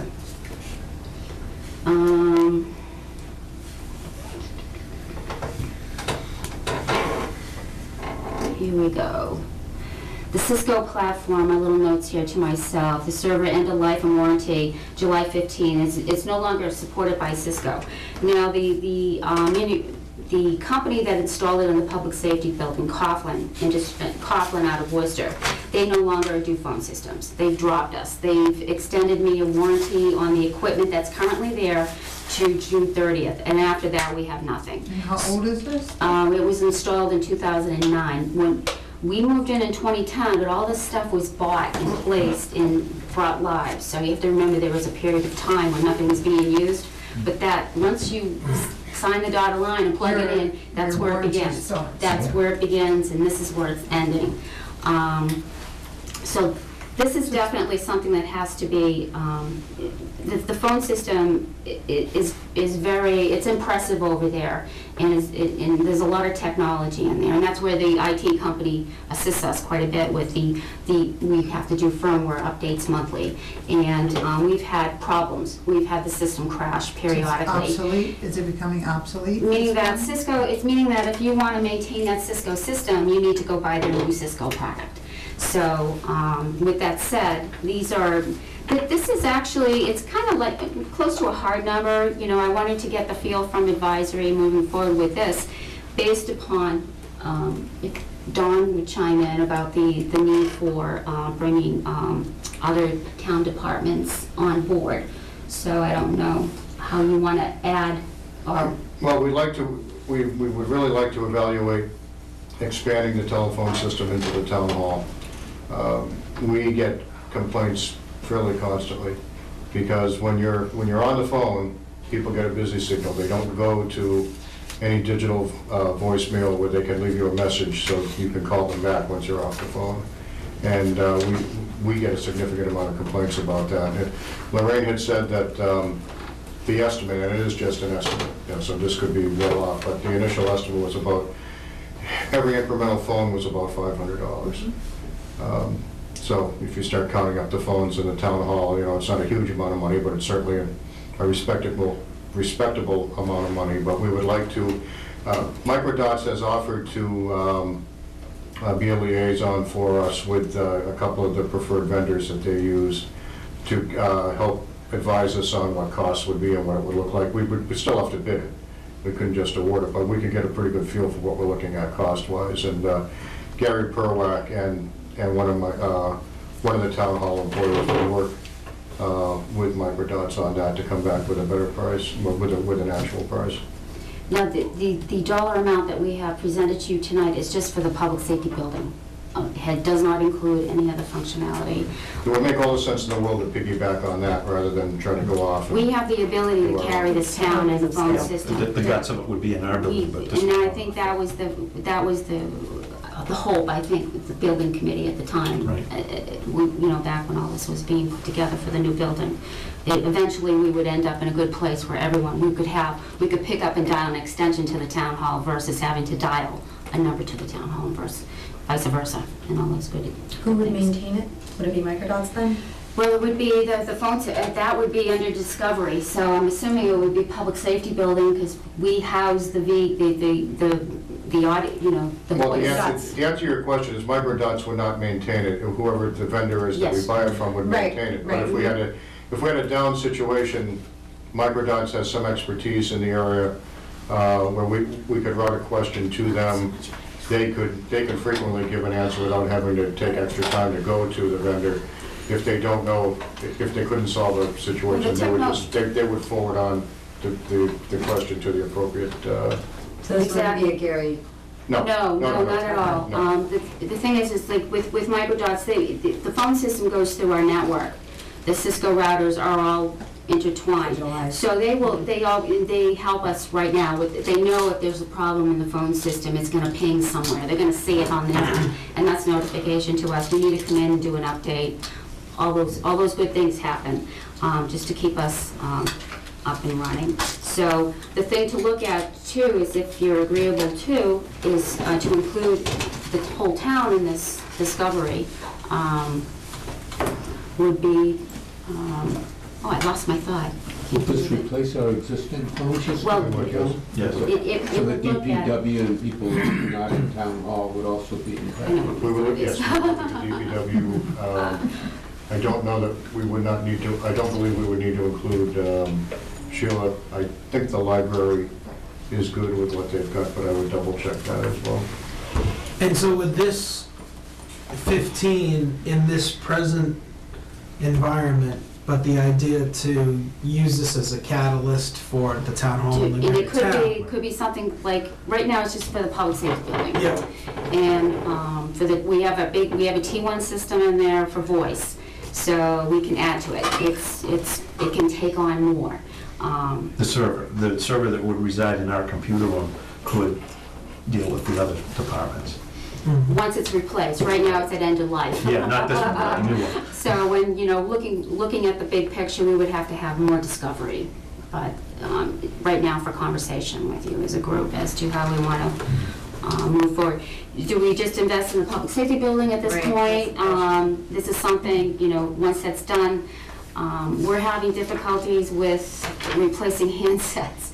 you need an answer by. Right, I was gonna say, So we It's work, like 10 conversations a month. based also with, we can have people in here looking at everything and have proposals presented within, We should get an answer way You know- before that, before town meeting, because. meaning in however you will present Well, this. I think we should gather a lot of data so that we can put together several cases. And we may just want to have a server that's capable of future additions to it. I mean, if somebody's phone system wears out in the next 3 years, then we can bolt it onto the server if we've already bought a little bigger one. But it takes a lot of looking at different cases and Public safety's needs Total cost of independent ownership. of the rest of the town. They need to address their Right. situation. Yeah, No. anyway. this is more critical, like you're, buying handsets for the police Well, department. we're muddling eBay through concerns, They and. don't make the parts anymore. eBay's the only place you can get the Well, handsets. IT is asking, do you want to Yeah. stick with Cisco? They're the most expensive vendor out there.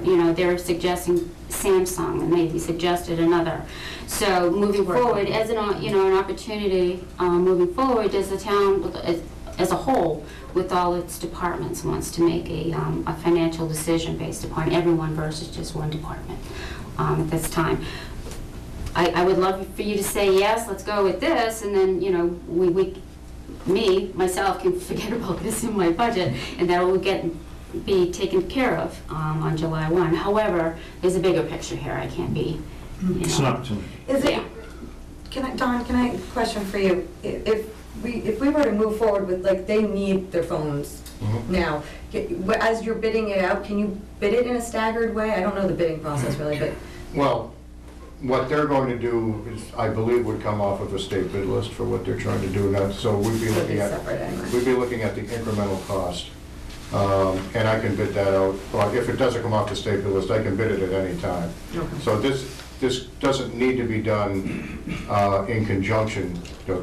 The town hall project doesn't need to be done in conjunction with public safety. I mean, if we could do it, that would be best, but I don't want to hold them up. And if, for whatever reason, we need to defer the expense for another year, they can still go off. And I'm certain we could do it, so it's a modular system, and we could add on to it. Yeah. Thinking, I like Ted's idea of thinking futuristically about what we set up now so that we can pull other departments. When we do the engineering of this, we can certainly make the vendor know Right. that target. Well, I do have a point here. discovery that- is free, right? Right. I mean, we ought to discover all we can.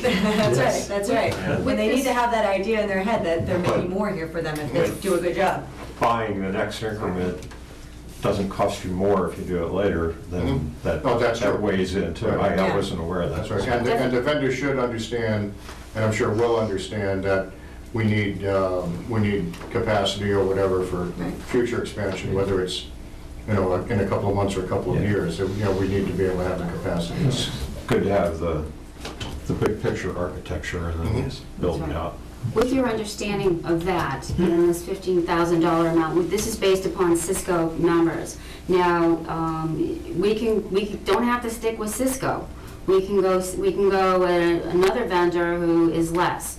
I'm just feeding off of their current equipment here, so I can ask them to throw me some comparisons. And I will take that, run with it, and then get back to you with that information. Absolutely. To me, for me, it's a phone call to the IT vendor. They're great. I talked to the operations guy there, and he runs with it, and he gets his guys working, and I get things back within 24 hours. Yeah, and they're clearly the experts, so Yeah. I would defer to you guys to say, I would think you'd want to be looking at a system that's going to take care of the needs that you are looking for, and it is a viable system and one that makes sense, and if you can achieve it at a lower cost, then why wouldn't you? And those individuals doing that, hopefully that's all they do, so they That's all should be they able do. to figure it out. And taking into account the total cost of ownership, so that Yeah, ongoing annual expenses don't make up for a very low first purchase. yeah. So that 15, that's a soft number right now. You're gonna get- Presently yeah. is, and it's just based upon my discussion with IT to present a budget for discussion only, with the thought of the other departments being included, hopefully.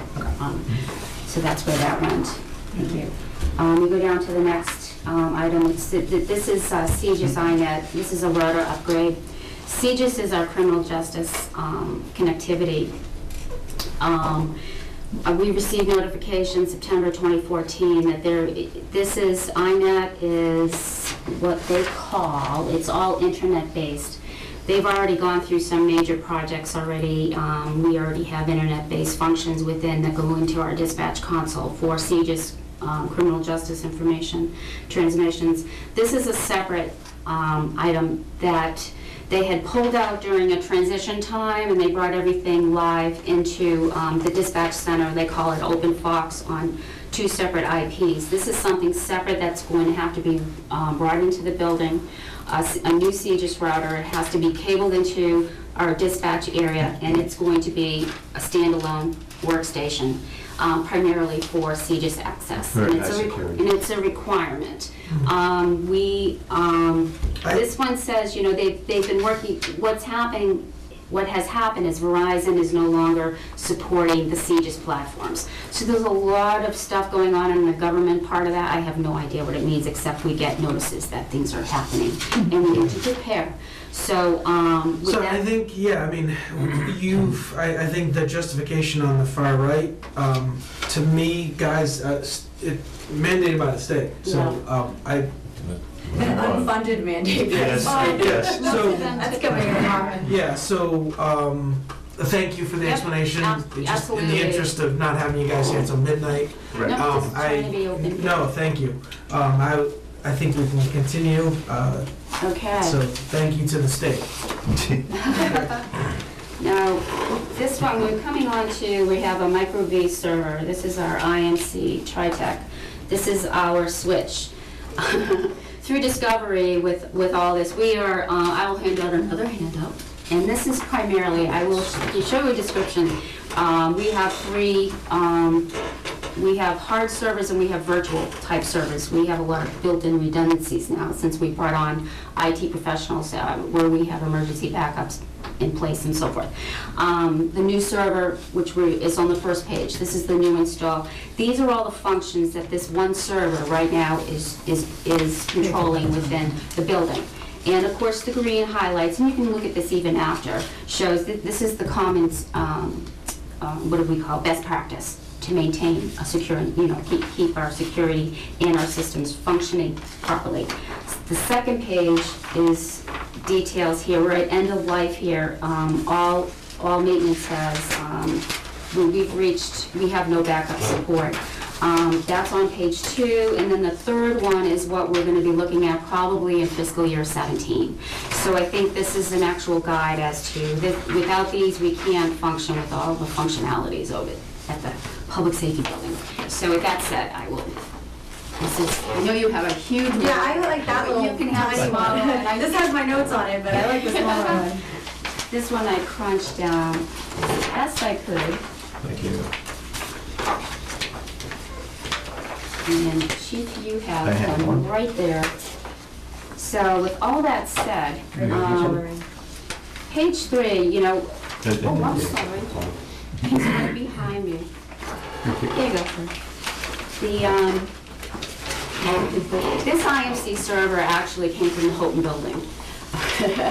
I went back and did a little research on this. There was an actual article in 2007 where we did a big change over at the police department. The server that's currently at end of life is sitting over there in the public safety building. So this is old equipment that came with us to support the records management. It's done its job, we've extended its warranties, and then it's no longer supported. We need to replace it. So the original IMC server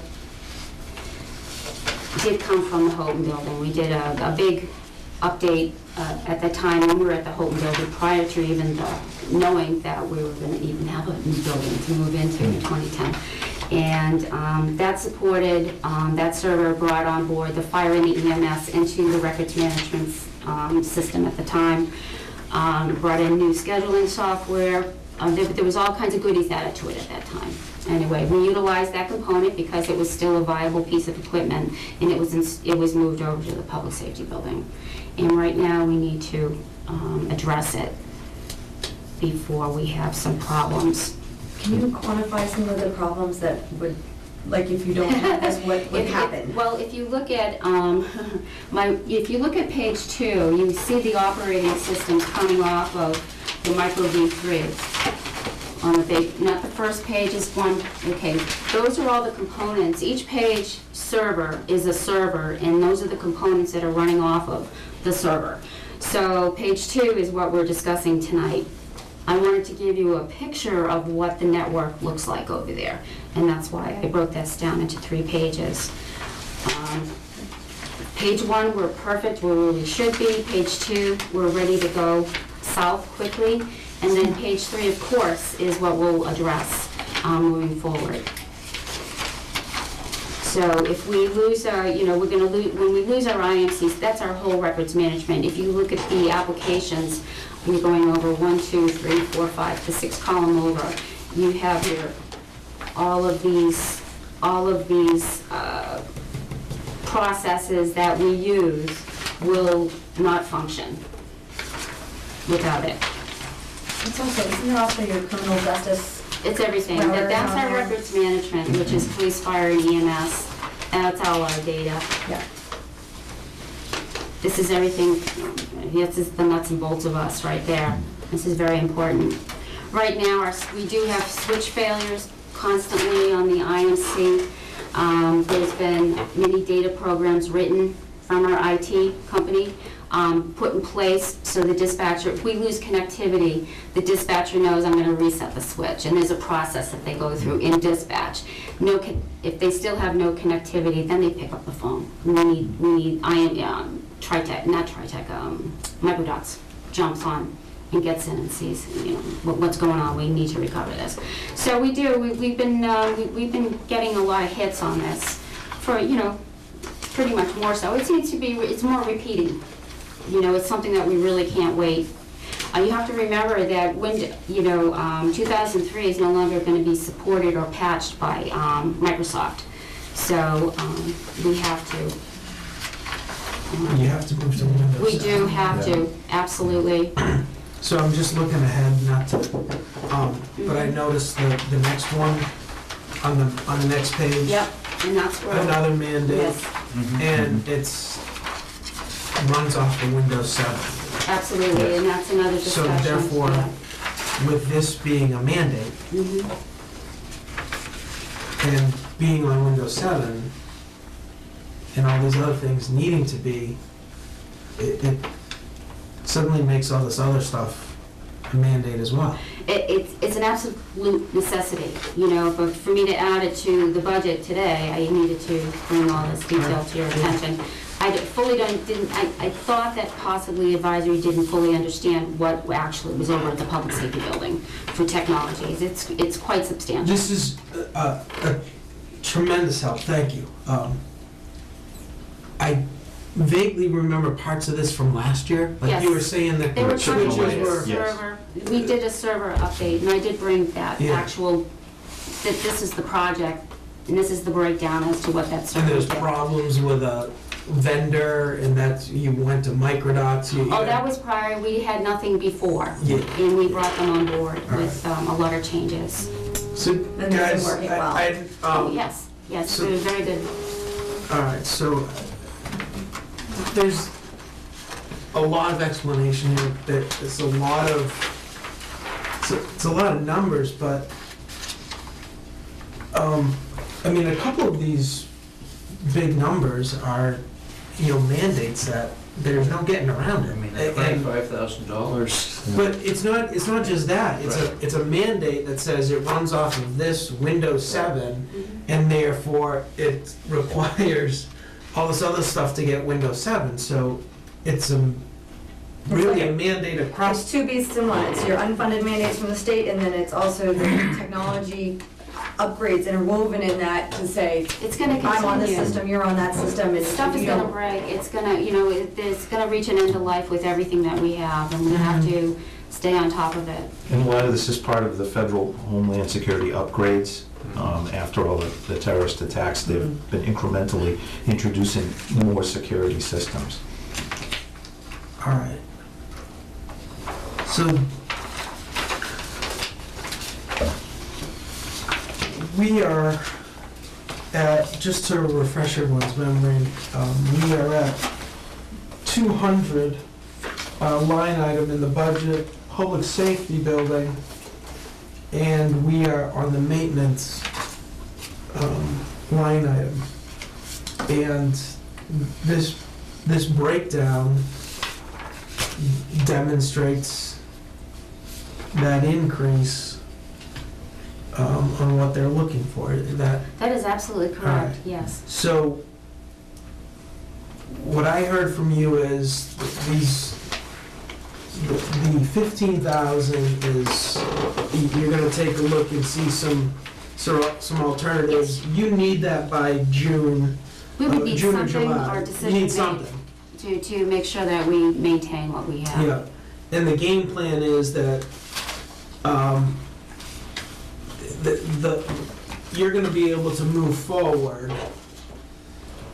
Don's still working, Don would like to expand it to the town, but he's not looking to hold you up, so whatever you do is gonna allow for flexibility To for the build town to upon. be added on Mhm. thereafter. Absolutely. As long as that takes place on that front, I think that makes sense.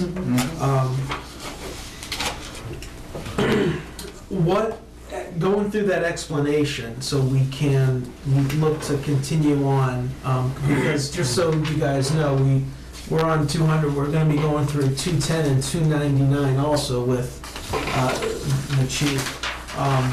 What questions do any of you guys have on this explanation as it relates to maintenance? Anything? I have no question. All right. My only question is to update the fingerprint scanning Yeah, system. we Is haven't there gotten that one- yet. Oh, Just a oh, question sure, go about, ahead. is there just one way to do that? Or It is has to there- be, that's an electronic submission of fingerprints now. I'll show you a picture. There's no more of the old print Yeah. cards. Everything has to be electronic. We use that for every arrest. We use that for every firearms license. They can only be sent, the firearms licenses through the electronics now. and any type of a security clearance. So those fingerprints automatically get sent down to the FBI computer or the state CJIS Criminal Justice Information System computer. Did that for school, yeah. Now, just a quick footnote on that, we actually got a grant, probably 12 years ago on that. Actually, it was in 2007. That was through the state police, because that's when they became automated. So we got the machine for free. Automated with the FBI. So with that said, that came with us from the Houghton building. Old XP, it's no longer supported. I can't even get a maintenance agreement on it at all. The functionality is extremely poor. We are required to live scan numerous things as a police department, and we have to transmit to the state police, and that goes to the FBI, and then that does a whole full circle, and it goes national. So it's a required piece of equipment, and Just to give you an example, we've had many, when residents come in for a firearms license, their fingerprints go in that and sent out. We will get return information from the state saying the transmission quality wasn't good. So we have to get the people back down to the station. It's inconveniencing residents. yeah, we don't get feedback anymore, but I did have a point. I did ask, because it is critical, we have a problem there. I didn't know if advisory wanted to take care of this before the new, within this fiscal year, or wanted to just add it into our budget for July 1. This is just me asking. I had made a note based upon that, if we were able to. Do it now. If we could do it now. We do have problems out there. We're fudging our way through a lot of times. Transfer, I'm sorry. Are you asking for, as an advisory transfer for this instead of? Putting in the budget for July 1, if it's something that you would consider this fiscal year, and if not, then can we have it July 1? Because it's degrading very at a rapid pace now, Yeah. much faster than before. Yeah, This is your thing, this is how you find out who you're dealing with.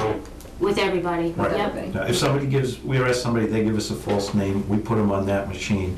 If they've been arrested before, their real name comes back. I think I told you we caught They're in two the system. we caught Oh, two yeah, murderers absolutely. from It's the Puerto Rico fingerprints. We with might that have someone machine. with 10 Who gave us false aliases. names. We get false names all the Yeah. time.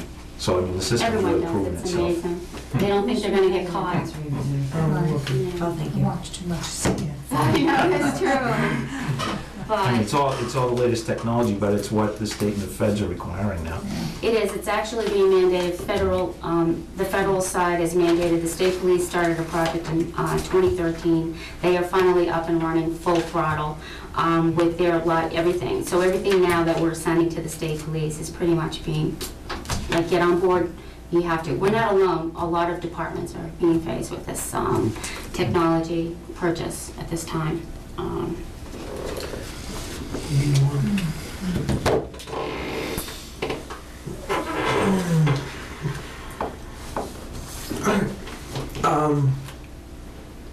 We will absolutely talk and entertain that. Sure, that would be great. Be a relief off my head.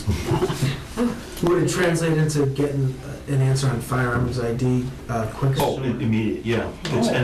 And also the new. I'm just making fun of Chief. I renewed my license. Yeah.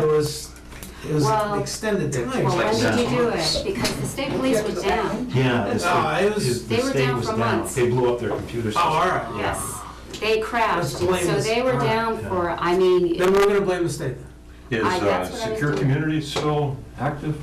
Where you arrest somebody and you send the information to Homeland Security to see? Well, Oh, they yeah, get it from the it goes through FBI, ICE, because it all goes through the FBI and the state. And then you have yeah, So that machine 2 hours just ties in all the Yep. organizations. yes, Yeah, that's absolutely. part of that. And the new equipment, by the way, does palm prints as well, so that if we were looking for something, the palm print gives you a. Well, also, we have a lot of professional, like doctors and nurses that wash their hands quite a bit. Their fingerprints always they're gone. And so the palm print is necessary to start coating them with the palm print. Primarily, we get that with firearms, applicants and so forth. But I think when you renewed, you must have hit that I had them, I had backlogs from months. It was difficult, it was very hard to. I got it, yeah, it was like 2 Yeah, or 3 we months. had, until we Yeah, could my get that, cousin took okay, 6 months. we can't release until the state police say It's getting better, okay. much Yeah. better. So they're happy they're no longer being blamed.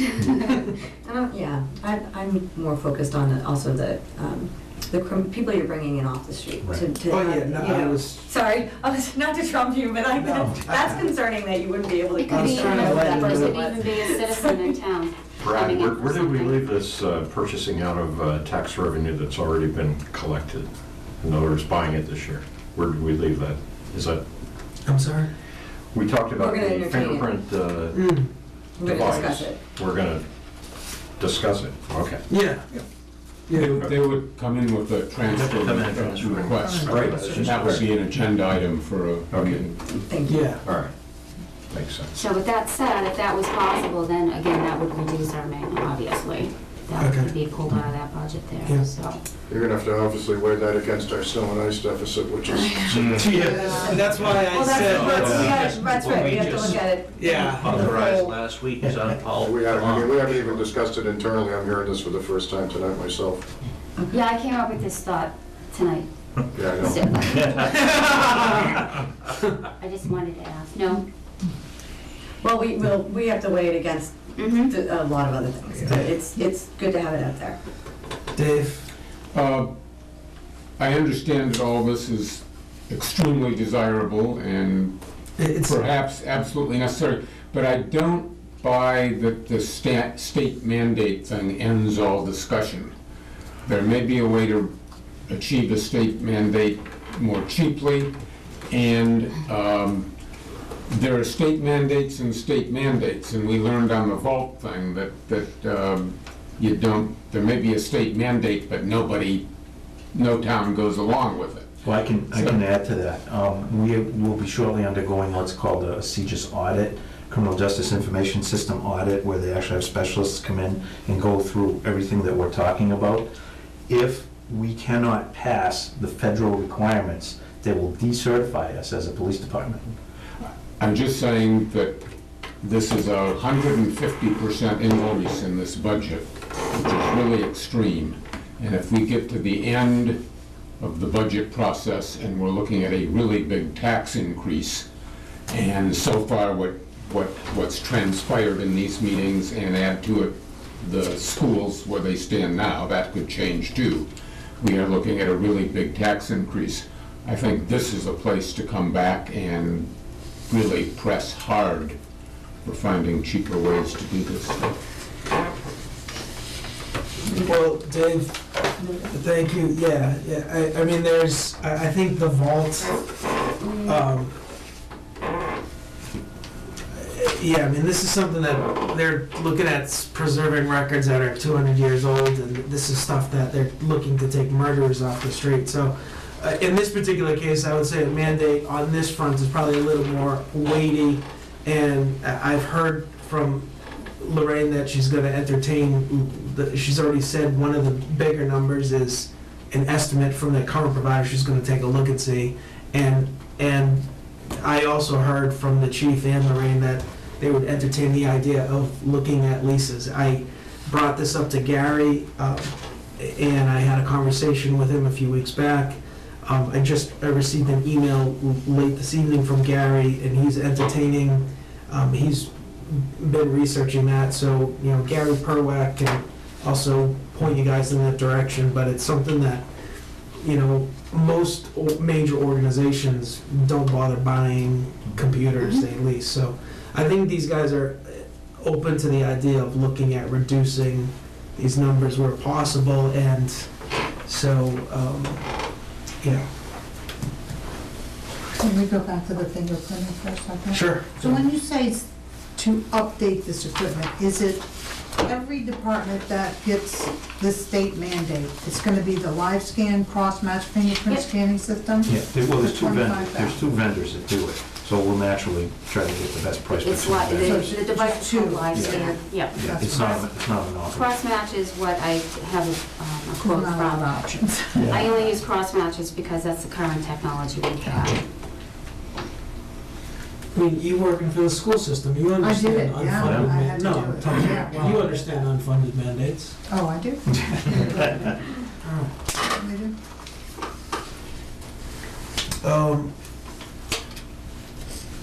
Okay. And so now we move to software support. Correct. The first item, primarily in the software support, is we have Windows 3, we need to update to Windows 7. So I have 20 that I have to update. I have 30 desktops right now, and we're gonna update 20. And that's what it comes down to. Because Windows 3 is no longer, we won't be able to, we won't have the Microsoft Windows updates available. The patch will close, and it's not even gonna run on that virus protection.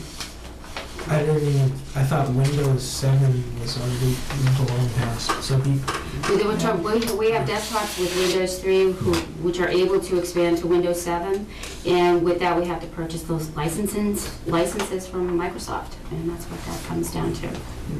yeah, no, I thought the library was in here saying they were on Windows 7 or XP or whatever, and They were on XP. XP, which is after Updating 7. 7. isn't it? no, it's not. No, it's way. XP expired, and we just went through a project with XP conversions. The machines that we had that could go to Windows 3, we brought them to that point. Anything that we couldn't had to be replaced. So we did that last fiscal year. This is the kind of thing that leasing might deal with. Yeah. We bring it to the end of life, and if they extend a license, then we renew the licenses. Oh, yeah, Yeah, no, to- and I think, yes. Even in the present environment, when Gary was in here, he was working on extending everything and putting on extended warranties and pushing it out to the envelope. That's what we're doing here, Trying yeah. to get as much life as we can out of them. And that's reflected in this report right here, too. You can see the breakdown. Okay.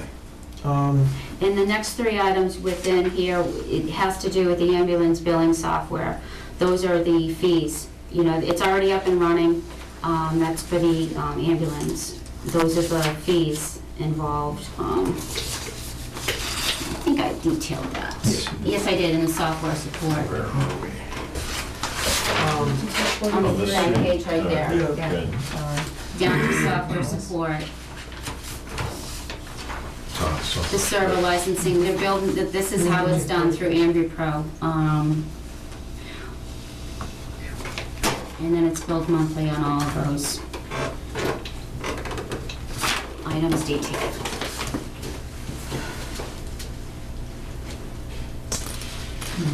Okay. And that's software support. Questions, guys? I have a big, huge question for Dawn.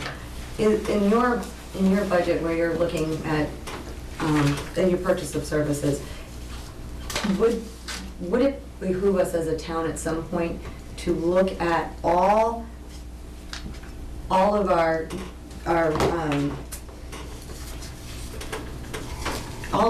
computer systems and make sure we're getting exactly what we need for the right cost? In other words, is there an auditor who audits? I'm thinking you're gonna have a CGIS audit coming up, and they're gonna look and make sure that these guys are up to par with what they need to function well as a police station. Is there something where we can, is Gary our auditor for, in essence, you know what I'm saying, for Well, there's more than one component there. I mean, you're talking about the public safety building that Gary has no purview, involvement yeah. with whatsoever. You're talking about a CGIS audit where it's not that they're in the best environment. They're being audited and make sure they're in the environment they're supposed to be in, okay. which is different than necessarily the least expensive or whatever. It's whatever, that we're meeting the requirements that have been imposed upon us.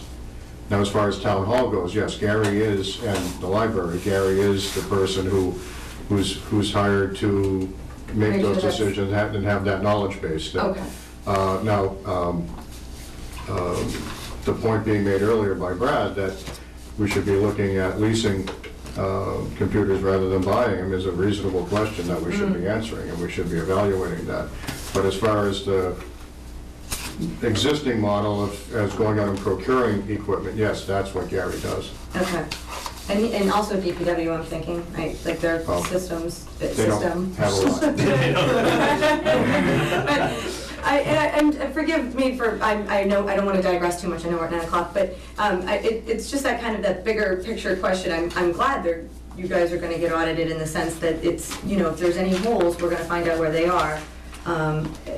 And this EMS, for example, it begged the question when we started going down to EMS, because I'm like, right, there's all this stuff coming from ambulance, and, so I worry that there's a lot being put on them to keep everything straight, where we as a town maybe should be doing that more out of your purchase of services. I don't agree that we should be doing it more. I think Gary has the picture X, the public safety building, and we pay microdots to take care of the public safety building. Okay, and Gary is doing well with the rest? Yes. Okay, no, thank you. I just needed that checks and balances with all of these different systems. Sorry, thank you. All right.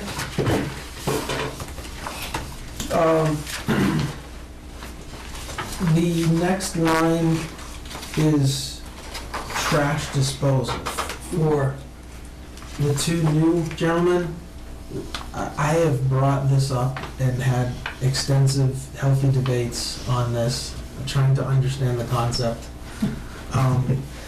But you're welcome to bring it up, but in the interest of, there's no getting around that, trying to, I was even trying to get Mr. Brown to find a way to make a swing by and. Pick up our trash? Yeah, Dumpster. exactly. So share with the group and the one or two maybe watching at home, the waste management. Well, we have a lot of biohazard stuff, not biohazards, but everything they clean out of that ambulance, the fire, everything goes in there. Our custodian does a great job. We have a lot of garbage that comes out of that building every day. Bags and bags and bags, And Donna Farnsworth, can't put it in her car and take it down to the, and we don't have a place to store trash either, except right now it's in a dumpster, which is behind a closed gate, segregated from the rest of the building, so. yeah, so the cost is the cost of a dumpster. That's waste management. We have this size dumpster that's specific for our needs, and they come on schedule. Mhm. Um, So the FY12 actual is about 1,600, so it's essentially doubled in 4 years. Can you speak to the? It's the environmental charges. When I talk to Waste Management, they say they have no control over what the federal government says, those environmental fees for waste disposal. Those are all part and parcel on the bill. They give you the breakdown as to what they're gonna charge. And it is broken down on the bill. It shows you how much the same fell charge, which they call the dumpster. But all the other fees are added to that, and that brings us to this monthly $250. How long is our contract for? I do annual, and they're really good. They don't pester me about, they look at it every year. It's like we don't have to renew, like on a contract. But we've not gone out and looked at other. Some waste management contracts have you locked in for 24 months, 36 months, whatever. And if you don't tell them you're not renewing, they automatically roll it over. So if we've been with them for 4 years, we should be bidding that again. Okay. Coming from you, yeah, absolutely. So we'll take that under consideration. However, we're still going to maintain a dumpster, correct? And then we'll. Yeah, I already went down that Somebody road. else, we need a dumpster. Yeah. Right. As I'm sure to, it's time to rebid it. okay. I already went down that road. I'm trying to get rid of your dumpster. I Do we, know it's not gonna happen. Do we separate our hazardous waste from our non-hazardous? Well, they do. They actually have special containers with it. Because Yeah, like hazardous needles. waste, those are Yeah, disposed that's of, don't want different. to I pay. should, Yeah, right. I kind of jumped into that one, biohazard. And biohazard. To me, everything's a biohazard. Well, Public Remember, the building's a 24/7 operation, so we generate, the building's operating and open 24 hours a day, 7 Having days a worked in an week. industry that created a lot of waste. Yeah. You collect all your biohazard and fill a drum and then. They do, you have the a per EMS drum and the price. fire do, they have their rules that they have to follow, the OSHA rules and all that good stuff that they follow over on that part. And we do too in ourselves, you know, we prisoner and evidence and stuff that, prisoners do some terrible things back there in their little cells. We won't. So we have to we have always do aftermath, that. you know, things like that. We don't talk about that, but, you know, those are the things we deal with, so. We do when we're talking about trash. Yeah. So, in essence, whatever is pulled out of there gets thrown in the dumpster too.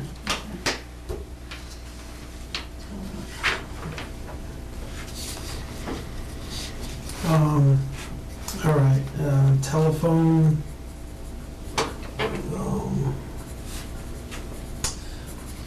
Here's- So that's a contract price as well? Yes. If Verizon, are they going up? No, they're wrong. No, level Actually, funded. level Yeah. funded, and the telephone is steady. I haven't had anything, and I think that was based upon that project you did too, with Verizon, really brought us. Right. I don't know how often we have to go back and readdress that, but, meaning that to revisit. few years. Yes, so at that time. But nothing else has changed there in the telephone side. Okay. All right, and the diesel is for the generator? Yes, sir. All right. Yep, that's not And how- road diesel. How full is the tank? Well, it depends. We fire up that generator tests. We test run the Every generator week. once a week. Once a week? Now, the thing Oh, is, boy. if we lose power or Right. anything, emergency situations, we never know, you Okay. know. We keep it tough. It is always, you know, it's always looked at the gauge to make sure that it's always full.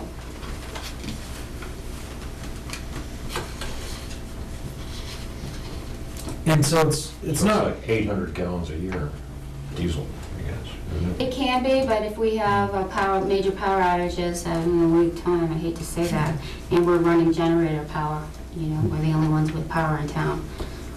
We ran that for 7 days straight during a major storm. Well, we had those two Halloween storms, was not too long ago. Hurricane Irene was one prior to Halloween storm, what was that, 2013? So, And then you had the ice storm. and that was, Yeah. 2010 was the big ice storm, so 2009, 2010. I could lose track, there's been a few, some critical failures, you know, with power outages in town. We were all of us were affected by it. It's tough with no water and heat. So can I be the bad guy? yeah, Asked to be the bad guy? I just have to beg the question, and this isn't like you don't use it, you lose it kind of thing, but just out of respectfully, on the miscellaneous line item, your actuals are coming in more than, or about $1,000 less, and I'm wondering if it would, if that's a place that we could try to save $1,000 off of this? If you wanted to, that's our emergency operations center. Oh. We'll bring that live. We need funding in there, you know.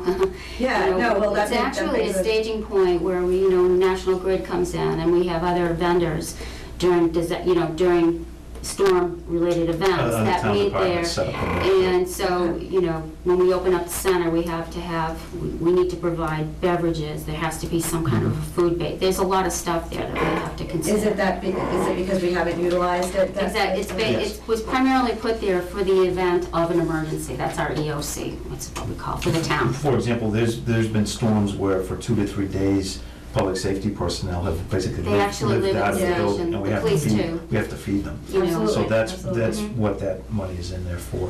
So, could we, would that be considered an emergency though? yeah, I think so. Yeah, yes, I mean, I think if that were to come back, if there was something,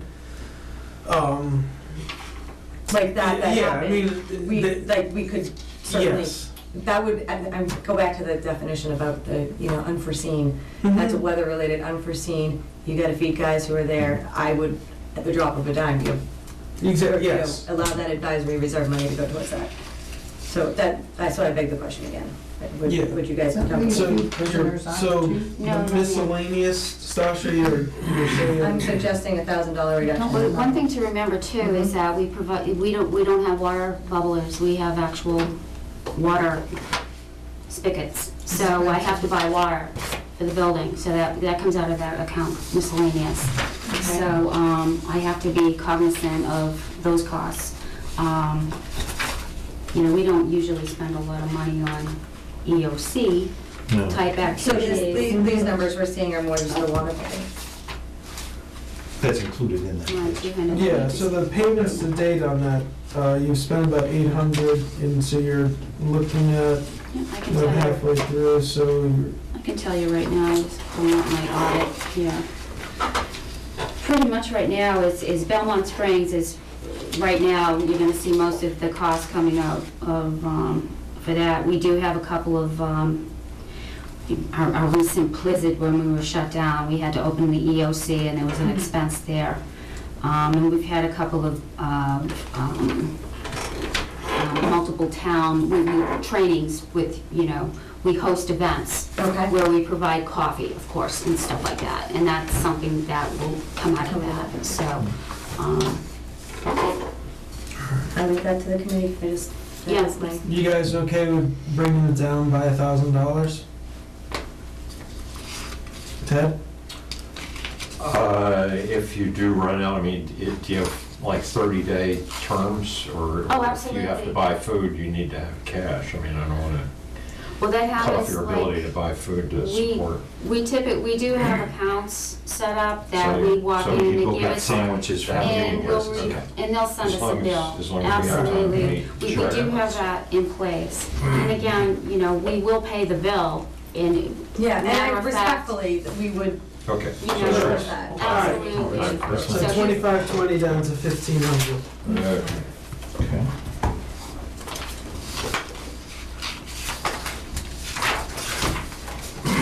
Going back to the diesel, and I understand, it's good to see you guys running it every week, and how long does it run for? Oh, it's all on control. It's It an has to run. automatic cycle, and they do that also to keep the gaskets and the battery charged Yeah, up you have because to. it has battery start. So it's usually, I think it's half hour, it runs for half hour. Yeah. The generator's as big as this room. I mean, it's- So it's 26 hours a year. It's, Is there, do we know if there's a typo on 13, on the actual 13 and the actual 14? Because those are zeroed out.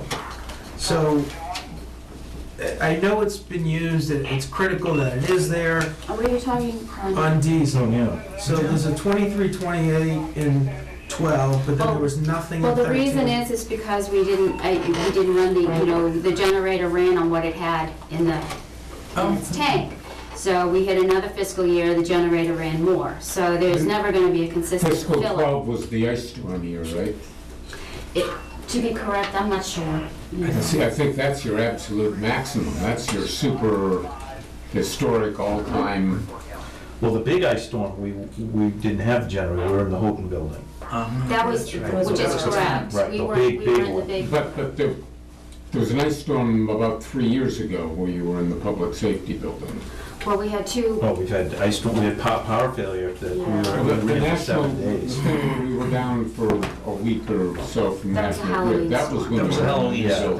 that was snow too. We had- Yeah, that was the new building. Hurricane Irene And that was was, in the I'm pretty summer. sure, fiscal 12. So I think the 23, 28 is your all-time record super emergency kind of thing, so. Well,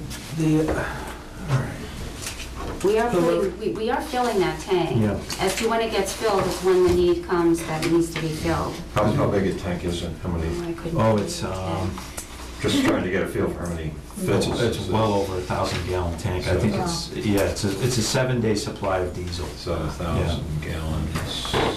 Yeah, I think I want to say 1,500 to So this could be 2,500. just one fill. Yeah, that's a big tank. This could be one fill. It could be. Which would explain why you get some, That'd be 800 gallons Right. times $3 a gallon. But you don't need a fill a year. But you don't need a fill a year, so you spread it out. Yeah, it's based on the use. I mean, the testing's consistent because that's done automatically. Right, we had a diesel, we filled the tank, a bill went over to be paid to the town on October 25th of 2014, and that was for $795.96.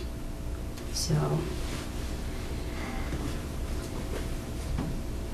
that's the only expense so far out of that line item this year. All right, well, I just wanted to get a better sense whether that falls under the whole fuel what we've talked about. Mr. Chairman, and the heating would fall under that too, right? Yeah, we, So both of those line items are subject to what you decide about the exactly, factors yep. that's working on. Yeah. Good. All right. Oh, we now move on to Police Department, 210. Mr. Chairman, you need me for anything before I leave? No, I'm sorry, Don, if you were sticking around, you could have left a long time ago if you wanted to. I wanted to make it through the 200 budget with everybody else, but, All right, thank you. all right, thank you. I appreciate it, thanks. Good evening.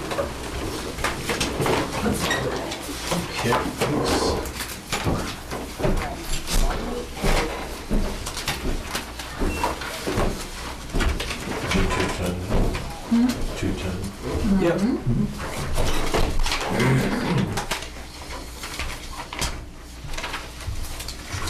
All right, so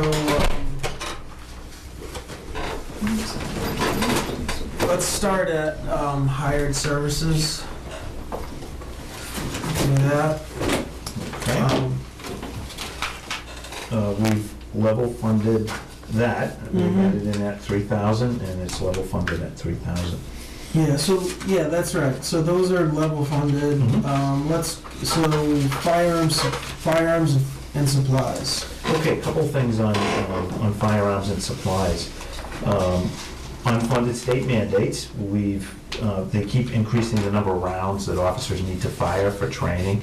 Every year they add a session, so that has brought our ammunition costs up. But the lion's share of the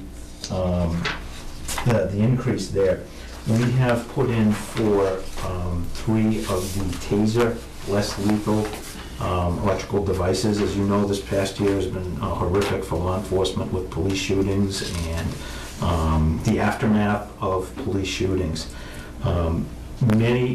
Most of the surrounding towns have supplemented their less than lethal tools with the taser electrical devices. It gives police officers one more option to not have to use deadly force in a situation where they may have to. Just hold on real long, Yeah, they're actually, the technology has really come quite a ways with those. We really feel from a officer safety standpoint, it would be a good tool and a good supplement for our officers to have. We have had a number of times this past year and last year, officers from other towns coming in and having to deploy their tasers for our calls on our suspects, violent suspects. How many So, tasers? 3. We would have the duty officers and 1 for a spare. And the costing includes training, because the officers have to be certified in it. There is a training component. You just can't zap? No, you just can't. It's an 8-hour training class, and they actually have test cartridges that they have to fire. All of the use of the device is actually recorded within the device, and for every deployment, it actually gets downloaded onto a stick, and we have to submit that stick to the state for analysis. So it's a very controlled device. We have a taser instructor on staff, so we would not have to pay any extra money for an outside instructor to come in to train the officers. And there have been, and I brought an example with me if you want to see it, there have actually been lawsuits filed this past year against police departments that do not have tasers, You have no where tasers. they'd have to shoot somebody. And the person that got shot said, if you had a taser, you wouldn't have had to shoot Shoot me. me, right. If he Yeah. wasn't being a bad guy, we Well, I wouldn't know have to shoot it, him. I know it, but, so I think it's very prudent, both from a liability standpoint, but primarily from an officer safety standpoint, that we add these. Right now, we have the pepper spray, which, you know, is very good, we use it. The taser is just one more tool, one more level that we can go to before having to utilize deadly force. Has And the that's taser something- been refined? I know there were a number of Yeah, fatalities, but that was quite a few years ago. Yeah, the latest models have been refined significantly, and some of the fatalities were based on Okay. the usage as opposed to Well, the... I'm saying, shoot. Yeah, that's When right. when you use one, is it I don't think reusable or is Yes. there a consumable? I mean, It actually has a cartridge, a reloadable cartridge that snaps in. so it'll Oh, yeah. serve for multiple. Yep. Eventually. Oh, yeah, once you utilize it, it's reloadable. So the officer would actually carry a reload with them, Yeah. which hopefully they wouldn't have to need. But- So Physical there'd be, wires connected to the... Yeah, what it is two wires come out, and they're little hooks in the end, and they're basically the electrodes, and they would stick into the person.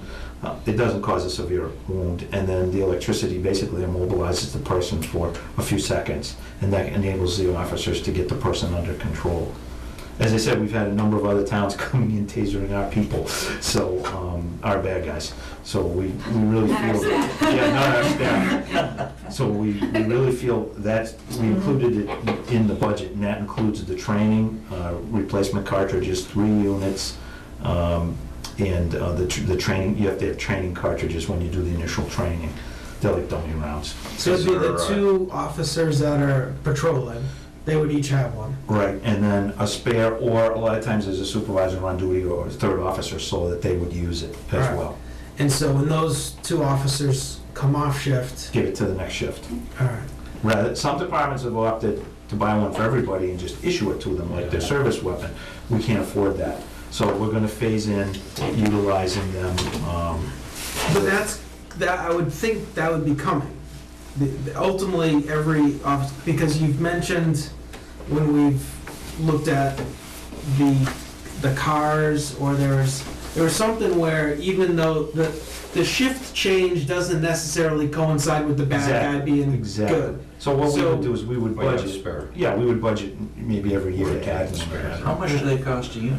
Actually, I can tell you the exact cost of the breakdown.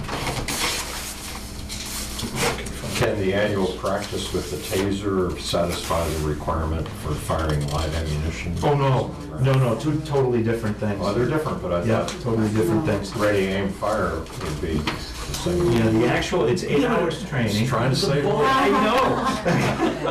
Very different. Yeah, they're different. They're different. Help you justify it. It's 8 hours training per officer annually. The cost per unit is $1,150, and that includes a belt holster, because they have to wear it on their belt, and they'd be yellow, so you wouldn't mistake it for a firearm, a battery, and 2 cartridges.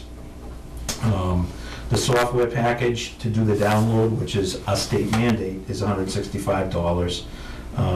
The cartridges are $32 each. I don't anticipate us going through too many of those. And they are electrical, so the batteries are $55 each, should we need to buy new batteries. Not rechargeable. No. Oh, really? Yeah, they're not rechargeable. It's a special type of battery. It develops a very high charge. You have to be able to Amps. Yeah. projectile. Yeah, so the entire package to set us up with all the training, all the software, the holsters, the batteries, the cartridges, and 12 spare cartridges would be the figure that we had put in there. Which is, I think it was... 15.5. That was the That was the increase. Yeah, Yeah. increase of Yeah. 15, 9 I minus... think I detailed that. 6. Probably 6... 65.28. Yeah. So we feel that, Plus a few more yeah, ammunition. these are the court cases, in case you wanted to see them. We feel, number one, it's a very hostile environment for officers out there this past year. Every 48 hours, an officer's been shot. We do not want to have to go through a situation where we would have to utilize deadly force if we had an option, one more chance to stop somebody from doing something bad. I think it's well worth the money. It's a good option. And as I said, we already have the certified instructor, so we're a little bit ahead of the game. All right. Question, any other questions on that? No, it seems Okay. needed. All right. Let's see. Clear on. Any other particular areas you wanted to look at? I wanted to just talk about overtime. I see a noticeable decrease. We hired an officer. Oh, okay. I do now. Yeah, we hired an officer I did. to fill that opening, so that helped significantly. And the officer at the high school, Mhm. is that being shared now by, The school, actually, what resource. occurs is we fund it, and then I bill the school district. It's a purchase order billing thing that and once it comes back to the town, it gets posted by the accountant, however they offset. but we those still have to receipts. raise the taxes to pay for that, even though we get It's reimbursed? shared now in the school district, it's not just the town of Bolton. When we launched that new program, Bolton actually carried the load that first year. Now it's split between the other two Yes, towns as well. yeah. Oh, so, okay. And that, those monies are in the overtime account, because what we're funding the backfill of those SRO officers, and that's at overtime. So they have to, their shifts are covered, yes. That's how And we're they've gonna really operate it. proven their worth down there. I know. It's good That's to only have. for 20, it's only 3 days a week. Yeah, it's part-time. SRO, so. Yeah, everyone at the schools has had a really positive reaction Yeah. about that. You were involved in that initially. Larry and I sort of pulled that one through, Yes, you making some did. enemies of some of your predecessors on the advisory committee, but I think it was the right thing. It's a good It investment. worked out well. Well, You don't yeah, use that yeah, electric yeah. taser on those kids? No, I There's been times. I hope not. Okay, there's been times. I'm all for it. We have had a number of arrests down there. What is That's, out-of-state travel? For a taser? No, out of state travel. I'm like, Yeah, that's actually, $1,000. that's For chief. in my Sorry. contract, that's a contractual item for me as part of the chief's contract. It says that should I desire, I'm allowed to attend the annual chiefs convention every year. Okay. And I've been good. I Haven't gone. haven't gone, but it's in the contract, so it really needs to stay there, so. I'm sorry about my. And it's in Tahiti Silly next year, answer. so he wants to go. My big adventures are to Chelsea every year, so it's. Yep. All right, I don't see anything out of line among the other ones coming down. So now, if we could move to cruiser repairs? What we did, as you're aware, this year, we did not ask for a new cruiser. And there are a couple reasons, we certainly could use one, but there's some reasons why we decided to try something different this particular year. One of the things that gave us the impetus was our last new cruiser was delivered through no fault of the town. It was just delayed in delivery, so we received it very, very late. So that, I think, has helped us. We'll be able to get a little longer service life out of that. And what we've done is, normally when we get a cruiser, we lose a cruiser. We're keeping the old cruiser because it's still serviceable as a backup cruiser, and we're going to play a shell game this year. We're going to rotate the cruisers around more than we could before, so to try to get less mileage and less use on each car. And we're going to try to get through this year with what we have. But we know that the cars are older, and I have a breakdown for you. So what we've done is we've increased the cruiser maintenance to cover any repairs for the older, higher mileage cars. So we feel that this year, and I can tell you right up front right now, we're absolutely going to need to put in for a new cruiser next year, in next year's budget. But we're really going to try very hard this year to make it with what we have through a little different deployment and by upping the maintenance so that we know we're gonna have more breakdowns, but if we have a little bit more in the maintenance, we can repair them. And if you notice, that's less than the cost of a new cruiser, so we're trying to save some money here and still maintain the operations.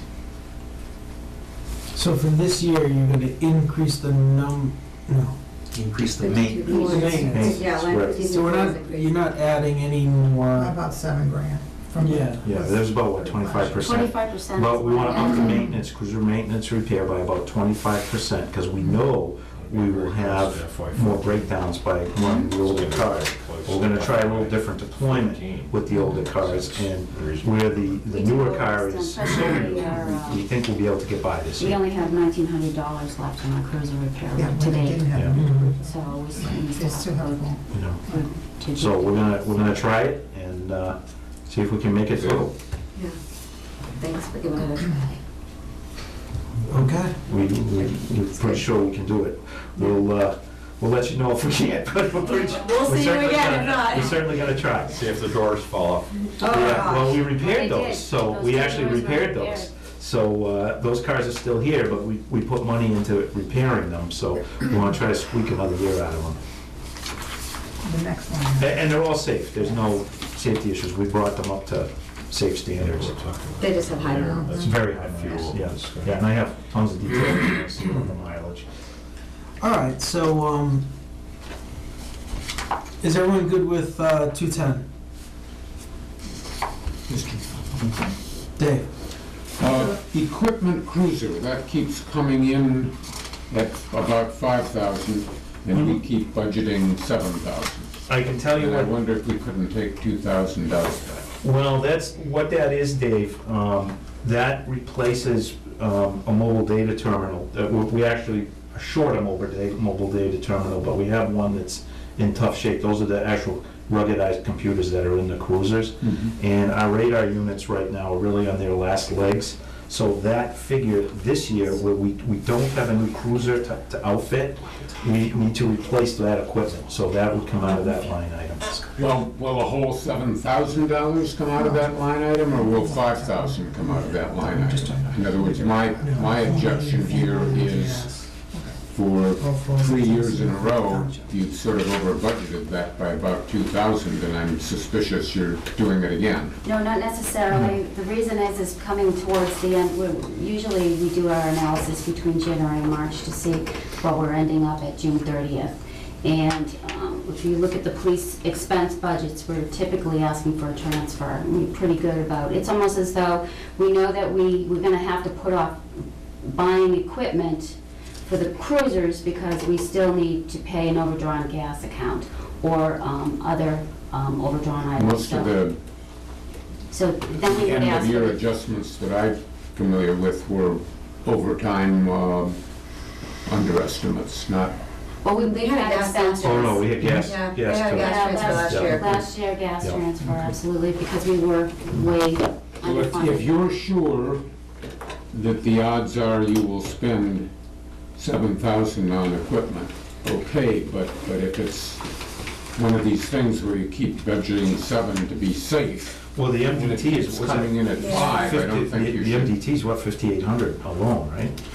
That is true, Yeah. and that, I'm just looking at my audit And sheet. you've got a good breakout here, I'm noticing on your page of the, I don't know what the acronym is, but there's portable PBTs. Portable breath tests, those are what we have people blow out on the Yeah, street to see if okay. they're drunk or not. The patrol equipment, Yeah. the strobe lights, the light repairs, the radar gun, Yeah. unidirectional. LiDAR, similar to the radar. Okay, so that, I like, that is helpful there. You know, you've got, in addition to this ruggedized mobile terminal. Yep.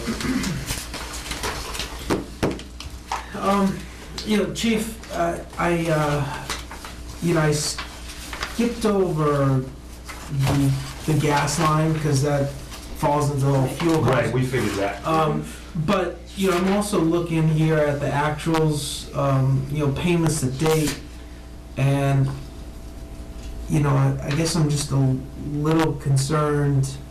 I mean, I can see on the 14 actual of 28, and the request that you guys are looking at 24, But presently, your run rate, I mean, you're right in line, it's basically, well, you're We're right on the money. as far 2,000 a as- month or so, so,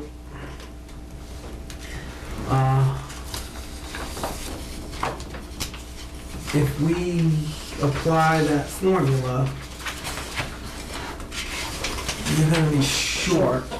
Well, but the formula is going to be based on their fiscal 14 actual, is that right, Ted? Yes, it gives you the same number of gallons. Now, if you have an extra vehicle, See, and they were up that at needs to make 28. sure that FY14 actual has the same number of vehicles and Yeah, they're not, that kind of thing. They were above, They're fiscal not changing 14 the- was a fairly heavy use of fuel. Yeah. One thing too that I do have to interject, I just want to put some facts behind some of these numbers. This year, our total call volume was 11,497 calls. Last year, it was 10,609. The previous year, 9,563. We are increasing our activity level by about 1,000 calls a year. And with that increase in activity, obviously, they're using the cars more. So we're 1,000 calls a year, we're going up for the past 3 years. So we're getting busier. And those are calls of all types. And as the town develops and the population goes up, that's not gonna go down. Oh, no, I don't anticipate going down at all. do you guys have cruiser data? Oh, yeah, I do. I have packets for you. All kinds of packets for you.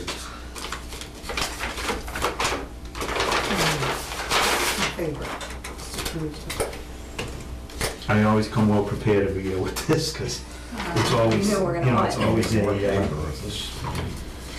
okay, what This was is, incredibly helpful last year. what is in here, the cover sheet is just a synopsis of the mileage on the cruisers. Thank you, sir. Thank you. And as you can see there, some of the cars are well over 100,000. Again, and I always remind everybody of this, on severe service and cruisers, the industry standard that the mileage is not the accurate indicator of the condition. For every 1 hour of idle time, the industry standard is to add 33 additional road miles to the odometer. So these cars may show mileage of, say, 107,000, but that in a regular car would be much more. Attached to this, remember last year you sent us a graph pattern. The lieutenant spent a lot of time filling that in. He's got the hard numbers plus the graph. Attached to that are the hard copies of our maintenance bills, so you can see that for yourself. And then beyond that, at the end, I've attached for your reference, because some of you are new and you haven't seen it, our operations fleet administration policy. We actually have a policy on how we operate the fleet, and that's the last 3 pages. And in that, we detail maintenance, we detail cruiser usage, we detail vehicle replacement. So we really have a plan for this stuff. We don't just wing it. We really try to do the best we can with it, because the cruiser it's the basic tool of the officer. It's their office. It has to be safe because it's used under all conditions. It has to run. And obviously if we can't get to a call, we can't be effective. So as you can see, It's great, so each vehicle's broken down, average cost per mile on that. yeah. All right.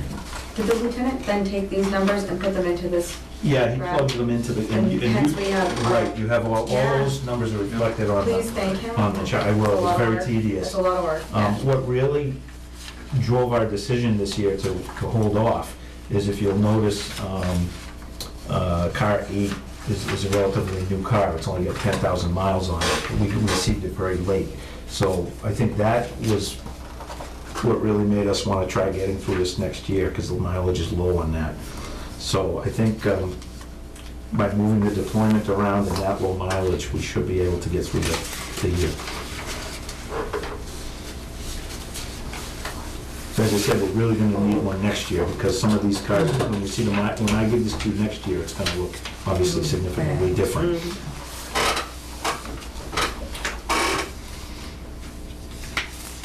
And I do add, the last car we just cycled out, we gave to the cadets down at school, the shoulder cadets. We gave them, actually, one of our, was our second Dodge Charger that we gave them, and they repainted it, and they're using it as the cadet car for EMS, so it works out very, very well for them. So we do recycle these things. Town Hall has one, Harold Brown has an old cruiser.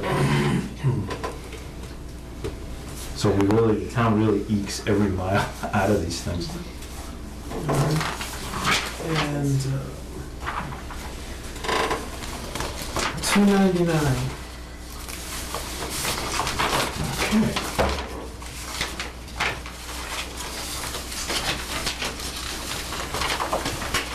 $299 is communications. That's our dispatch center and our dispatches.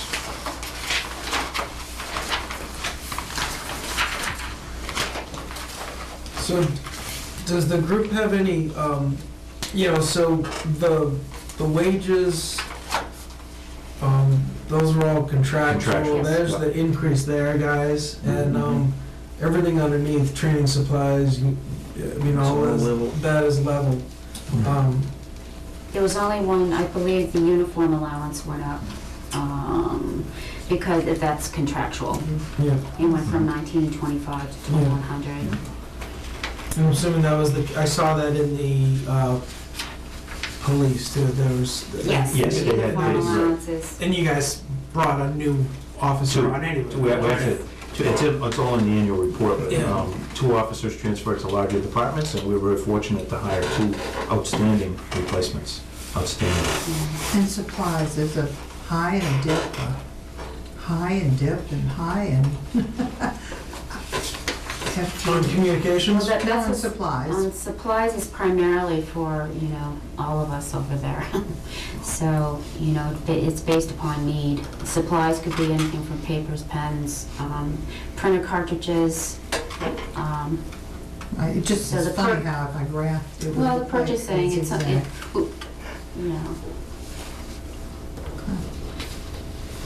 But if I look at my purchase history, which presently really isn't, if I look at my purchasing,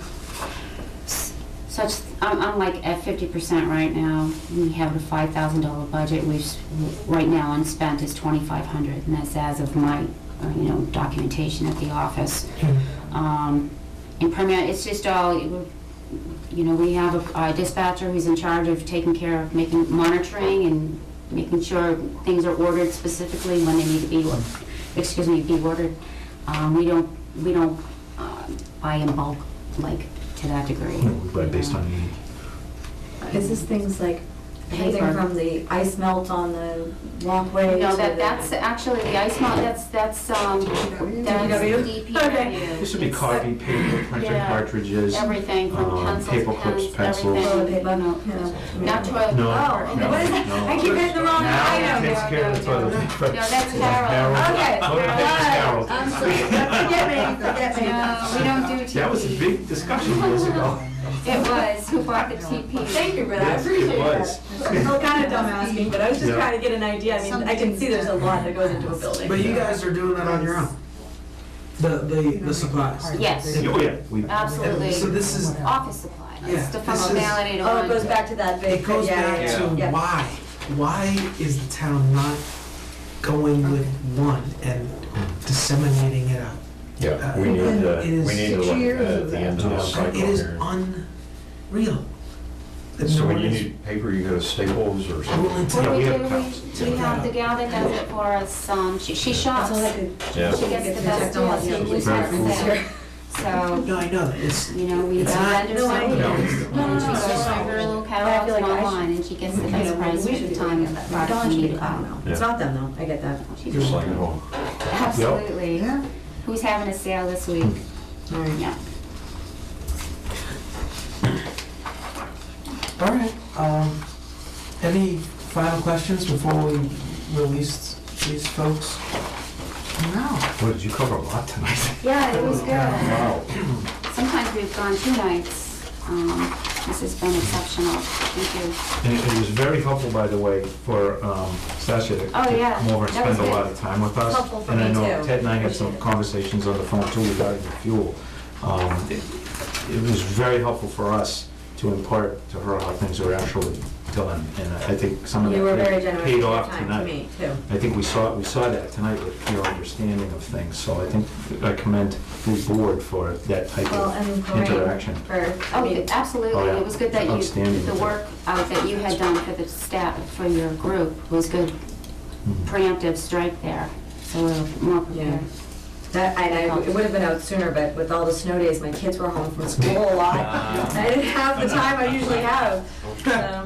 Yeah. Yeah, I'm sorry, they got it a little bit later than I would have preferred, but, And the color was a nice touch. It helped in the I understanding. like your colors better. But, thank you. Thank you. Thank you. You're welcome. Yeah. Are we dismissed? Yes. Oh, There's a yeah. lot of information on one budget. Exactly.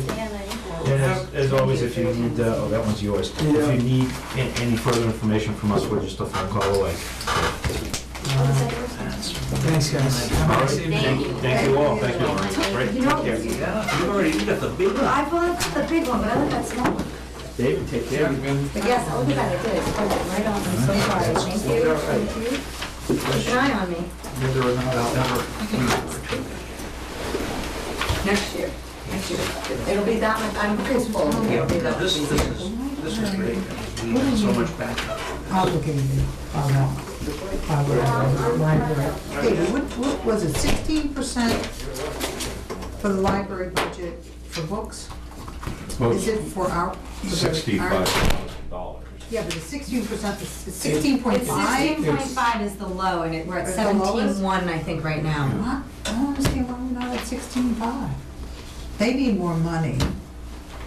You know, this year, get it where you can. I don't know, what is that? $8,000 or so? Yep. Those would be the conversations coming down the line, as we get snow and ice squared away. And then I agree with David, why 10,000 in purchase of services for the selectmen, If we're shifting, right? that, we're creating a new budget item for, The notifications. Yeah, I mean, right, I mean, 39, it was 39, right? 39.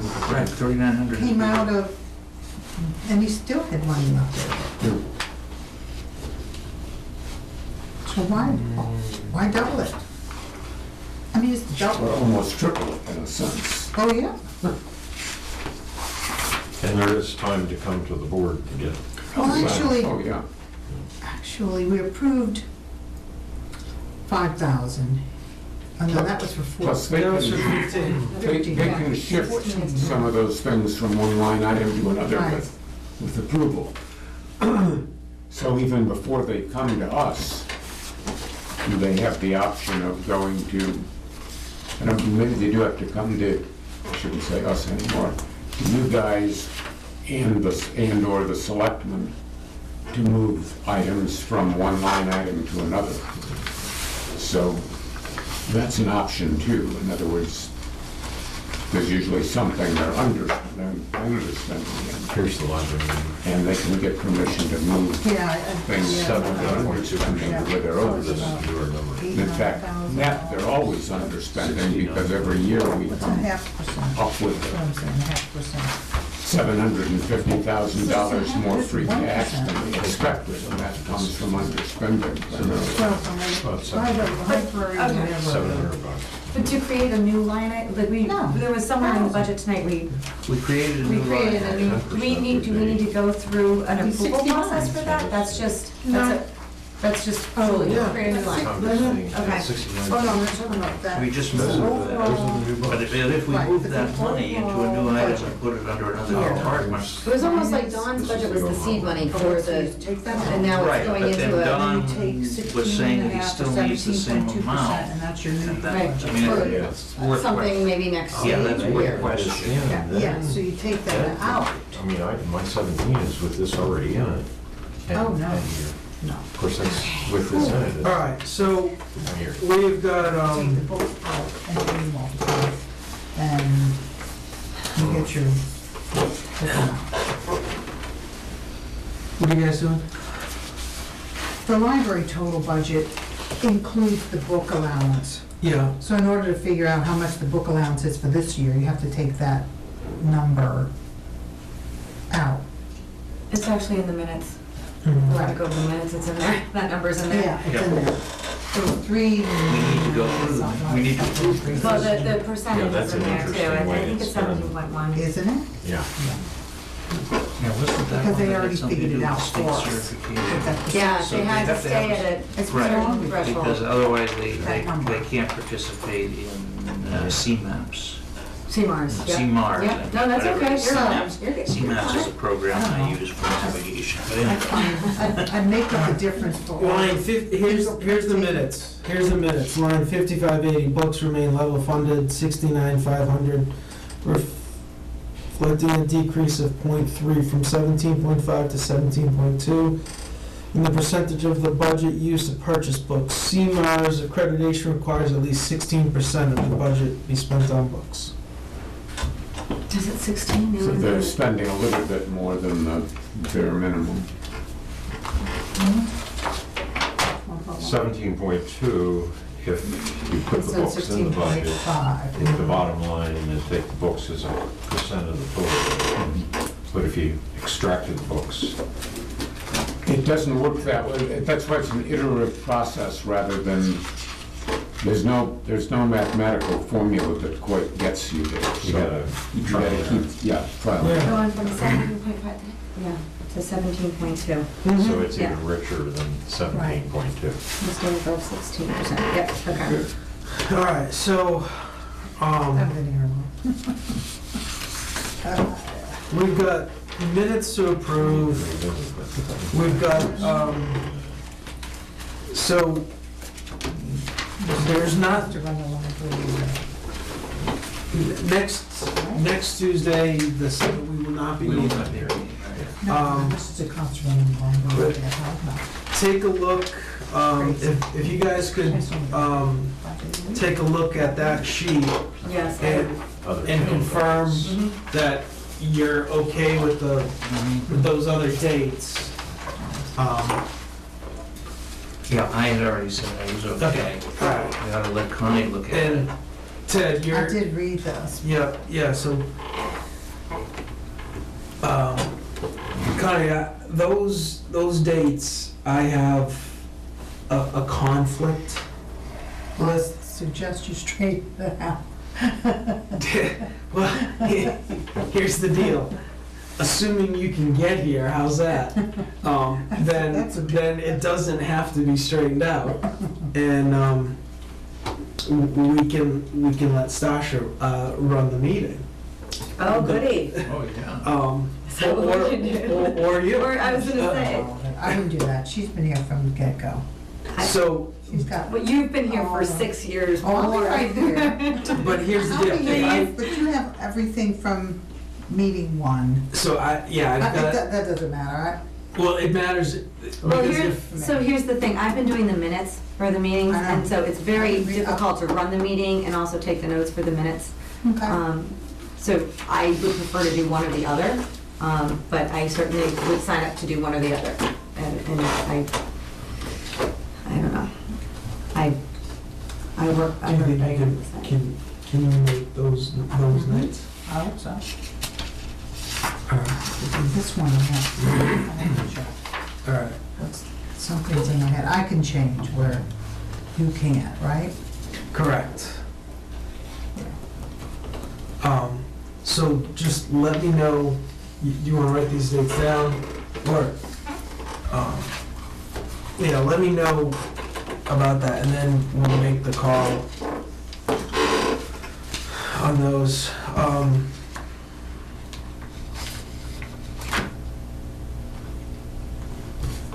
All right, 24th and 3rd.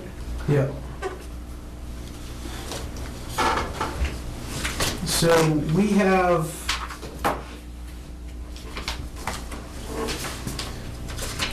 lines 130 in the budget, guys, the advisory, 131 and 132. I just want to throw that out to everyone. my thought is, they remain as is. Nothing has changed. The dues, well, you know what, I'm gonna have to see. I know we go through this every year, and I can't remember what that is for, so I'll find that out. Meetings? Dues and meetings? I think there's an association of town finance committees or something, and we something. get some kind of publication from them. All right. That's right, I got some information. The real expert on that, I think, is Pam. Yeah. Even Yes, that's right. Even though it's us, We do. she knows who all those different associations are. And there's that guidebook that they put out, the electronic Yes, guidebook right. and So stuff. that disc on. That disc, yes, that- that's right. Yeah, that That's, sort of computer training thing, yeah. yeah.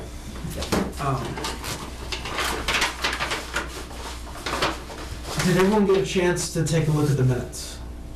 I looked at them, but I didn't. I looked at them, I did not. I'm ready to sign. I'm ready to sign. Yeah, I'm ready to She sign. misspelled one thing. Did anybody correct it? Oh, correct me, please.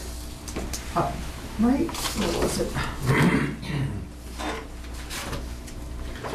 That is where you'll find a lot of my errors in the spelling. I'm horrendous spelling. Just not remember what I kept saying. I don't have to No worry no spell check. Apparently, it's not doing its job. It was one, now I don't know where it is. Where spell check gets me is if They put the wrong I've word in. misused it, but it is a word, yeah.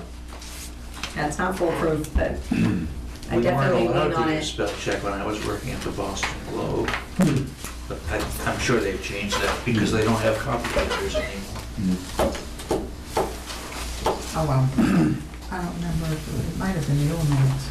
That would be tough to enforce, wouldn't it? I mean, Well, they didn't have it on the There's system. just- yeah, I see that. Changes to the board, and they're saying, did you say?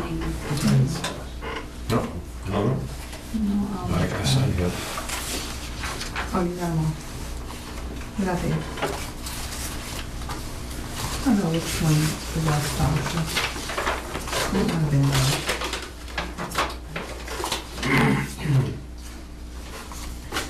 Thank you for noticing. Even if I didn't find it. I have it somewhere. One of those.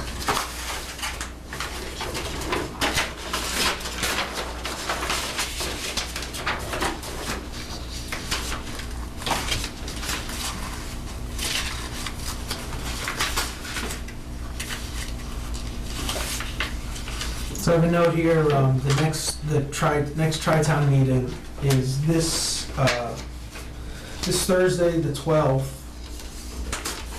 at 7 PM. It's in Lancaster at the Thayer Memorial, the Dexter Meeting Room in the Thayer Memorial Library.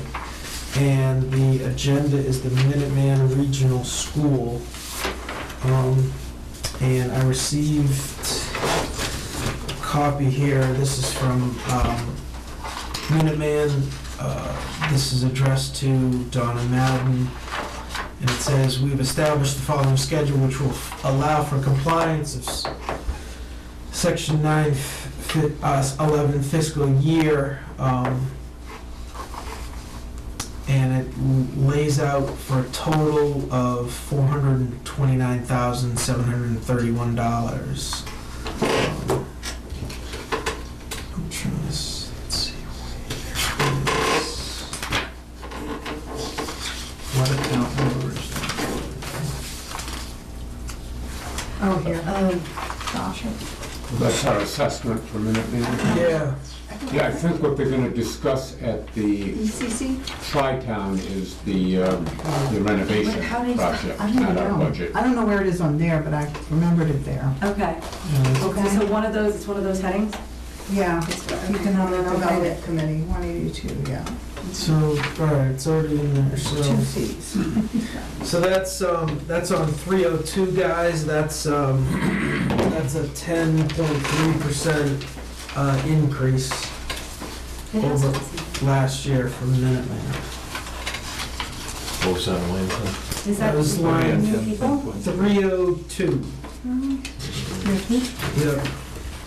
Minuteman Regional.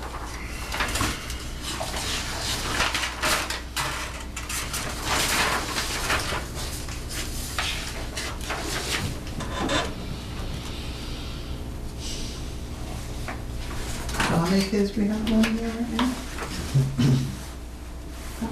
I don't know.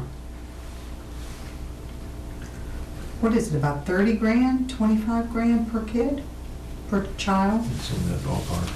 Minuteman is the single highest cost public school in the entire state of Massachusetts. And they want all these repairs done, which sooner or later. Well, that's a whole different, Yeah, well, Yeah. but, so wow. And nobody, why didn't we go to Asserback? We had this discussion You- last you year. can't get out. We can't get out of this one. Because they we went voted into this down. in the early 70s. right. Yeah, I we think. held off until basically the state mandated. Yeah, right. There was only all the communities that were left got put into Minuteman. And then the option was lost last year when they didn't vote, when all the towns didn't vote to do that new rules and We voted in regulations. favor of the We new did. regional agreement, But but some didn't towns, pass. that's still up in the air. They're It's they're still? trying to get well, the last time I heard, they were trying to get revotes from the towns that hadn't then- passed it yet, or had voted against it. they might let us out. Because I think if they don't get the regional agreement approved, they can't do the school renovation. So, but that's what's all that's what's going to be discussed, as I understand it, at the Tri-Town. The reason our assessment is up, even though the number of pupils aren't the same, according to Don, or at least a part of it, is the tuition that we get from out-of-district students is going down. So the in-district students, ours, have to pay more to cover the budget. And everybody involved feels the out-of-district students don't pay nearly enough, except the state legislature doesn't feel that way. So they've been decreasing what the out-of-district students pay. So if that's the case, and we lose money that way, why do we have so many school choice kids? This isn't school choice, this is just 10 of our, Students in roughly general? 10 of our kids a year elect to Oh, go to yeah, for Middlesex. Minuteman. To Minuteman rather than, Yeah, I get you. So I'd say,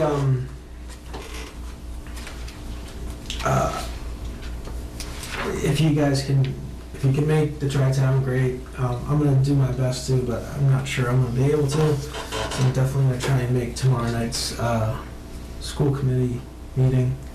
I did find some additional information, on the advisory committee, so I'd like to bring us back to 131 advisory. So, yeah, the dues membership, it is 155. It's for the Association of Town Finance Committees.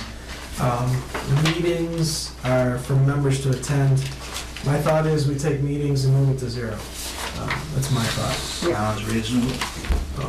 And we'll maintain the others at 25 and 155. Take meetings to zero. Is everyone cool with that? So we lose that line. Yeah. What was the group? The Association of Towns? Association of Town Finance Committees. Gotcha. And they put that disc together. Yep, that we all have to So- study. Alright. Good. She's doing good on that front. So, everyone's had a chance to review. Excuse me, review meetings, and, so I'll entertain a motion to accept, the meeting minute notes for the advisory meeting for January 6, 2015, for January 13, 2015, and for January 20th, 2015. So move. Second. All those in favor? Aye. All those opposed? Silence. All right. So there was changes on one, just a typo. I don't know if you can look at the window or anything like that. Does it matter? Okay. I'm a perfectionist. I don't like typos on my stuff. You shouldn't have had it. I know, let's take them How's away. that? Way too much time on this already. Yeah, I'm good, I'm good. I Exactly. can get over it. meeting is done. So the last discussion here is the fuels. It's 10 after 10, guys. Fuel discussion. You know, I like the idea of it and forecasting and trying to get a better handle and, you know, some rationale behind it on a number as opposed to just, you know, trying to, you know, pick a number. But the police gas number, I guess, concerns me because it would, they're spot on right now. Gas prices are way down. But they're But run they're rate, bald, they're spending they're- 2,000 a month. They're driving more this year than last year. Well, we may need to look at their FY14 actual and make sure that it represents what, as far as number of vehicles and anticipated miles, that it's the same as FY16, because I heard they kept a car and got a new one, and Right, so it's a in my bad- own mind, I'm not, you know, we want to be fair.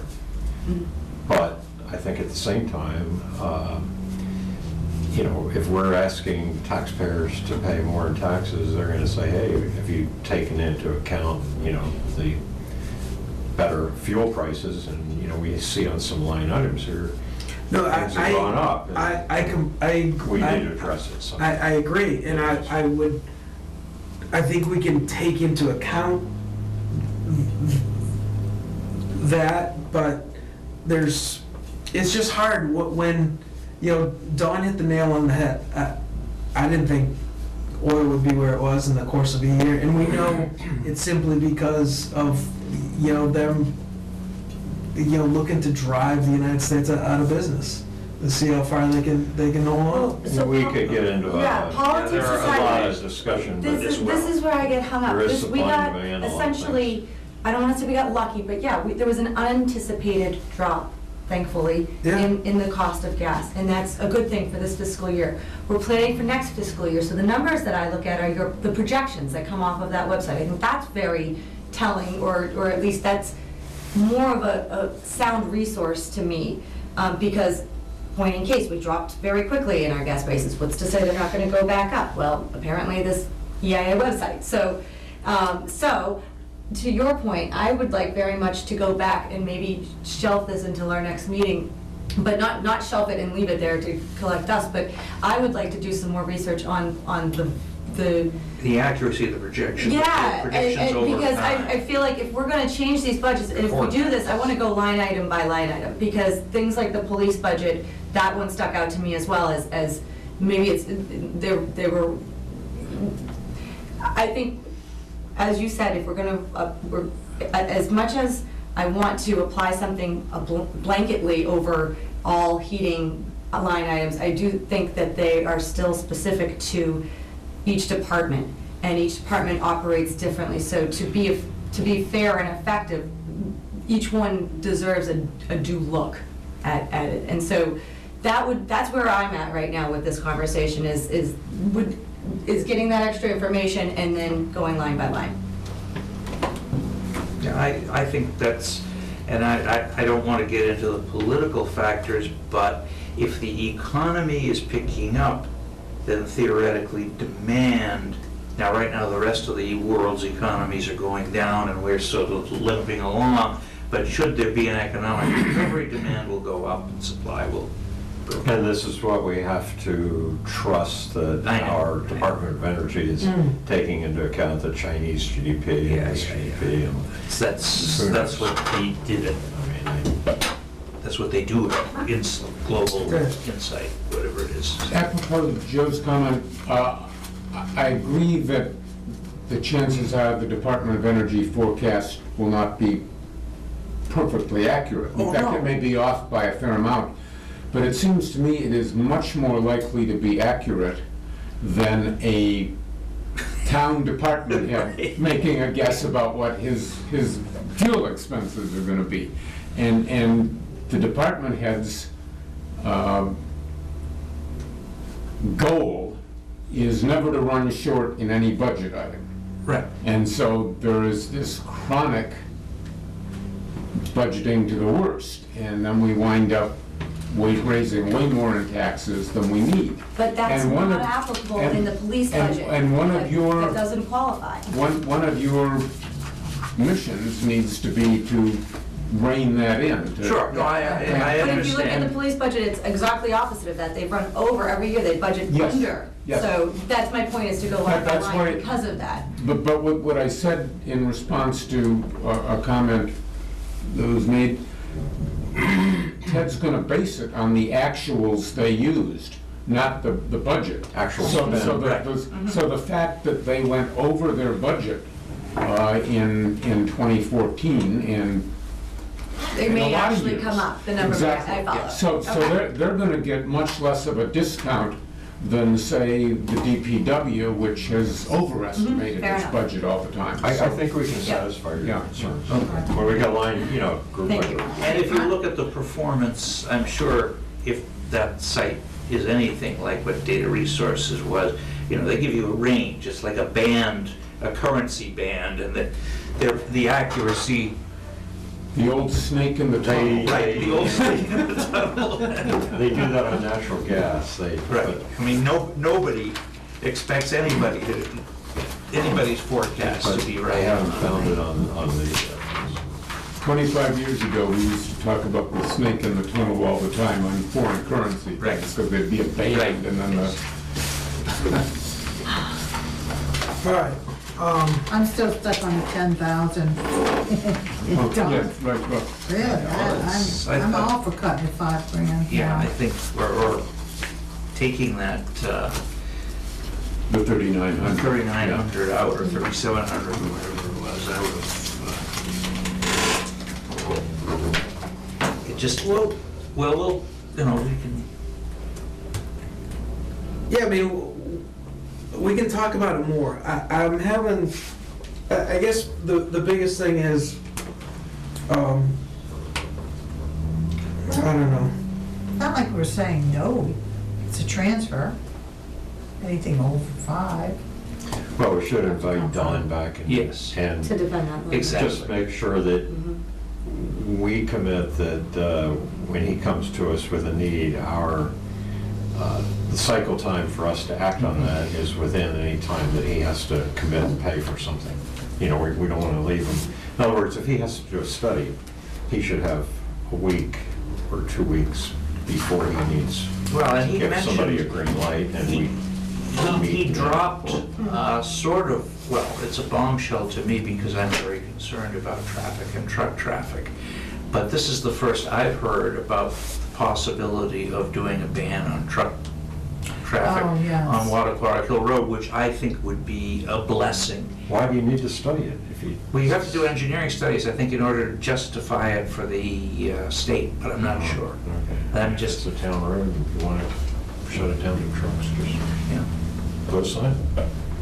Oh, if it was that easy. Yeah, so I would say, I bet Dawn wishes it was that easy too. Well, I mean, let's be clear, if it was that easy, there'd be nothing going through the state, That's- right. so. Well, you cannot ban them on state numbered routes, but you can ban them on streets that aren't state numbered routes, so we can't ban them on 117. Right. But on maybe we Watercloak. can on Watercloak. Maybe downrate the weight, the gross vehicle weight of the road or something. All right. So I will, so we're not meeting next week, we'll meet the following week. We'll keep the fuel discussion on the agenda. It's gonna also give us 2 weeks to take a look and spend more time on that.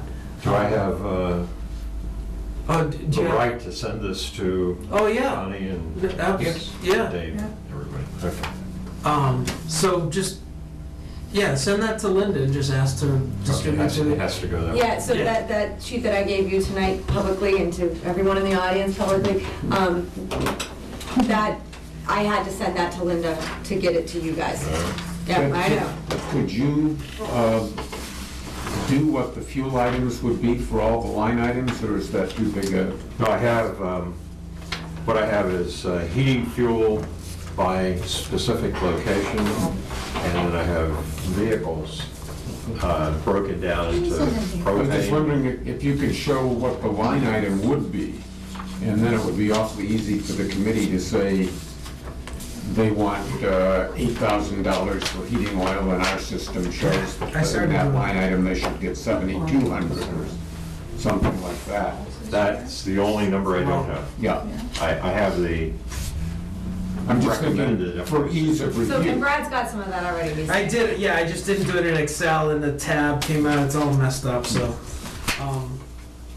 Ted, did you, were you able to see mine in the unmessed up version? Or? Yeah, I saw your FY14 numbers. Yeah, I took I thought I went through the entire,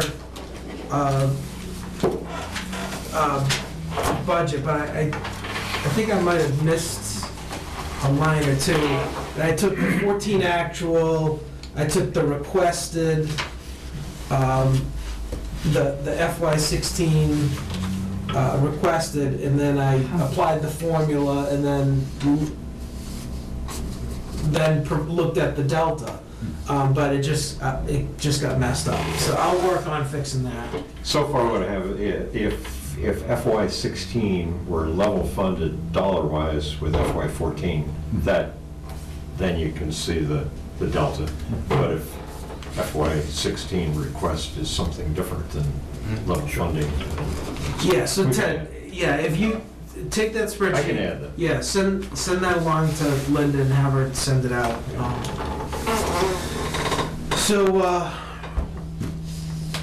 Is anyone interested in going home today? No. It's soon gonna be tomorrow. Yeah. So I'll entertain a motion to adjourn this meeting. So moved. Second. All right. They're all in favor? Aye. Aye. Yeah. Needs language. Meeting is adjourned. Thank you all.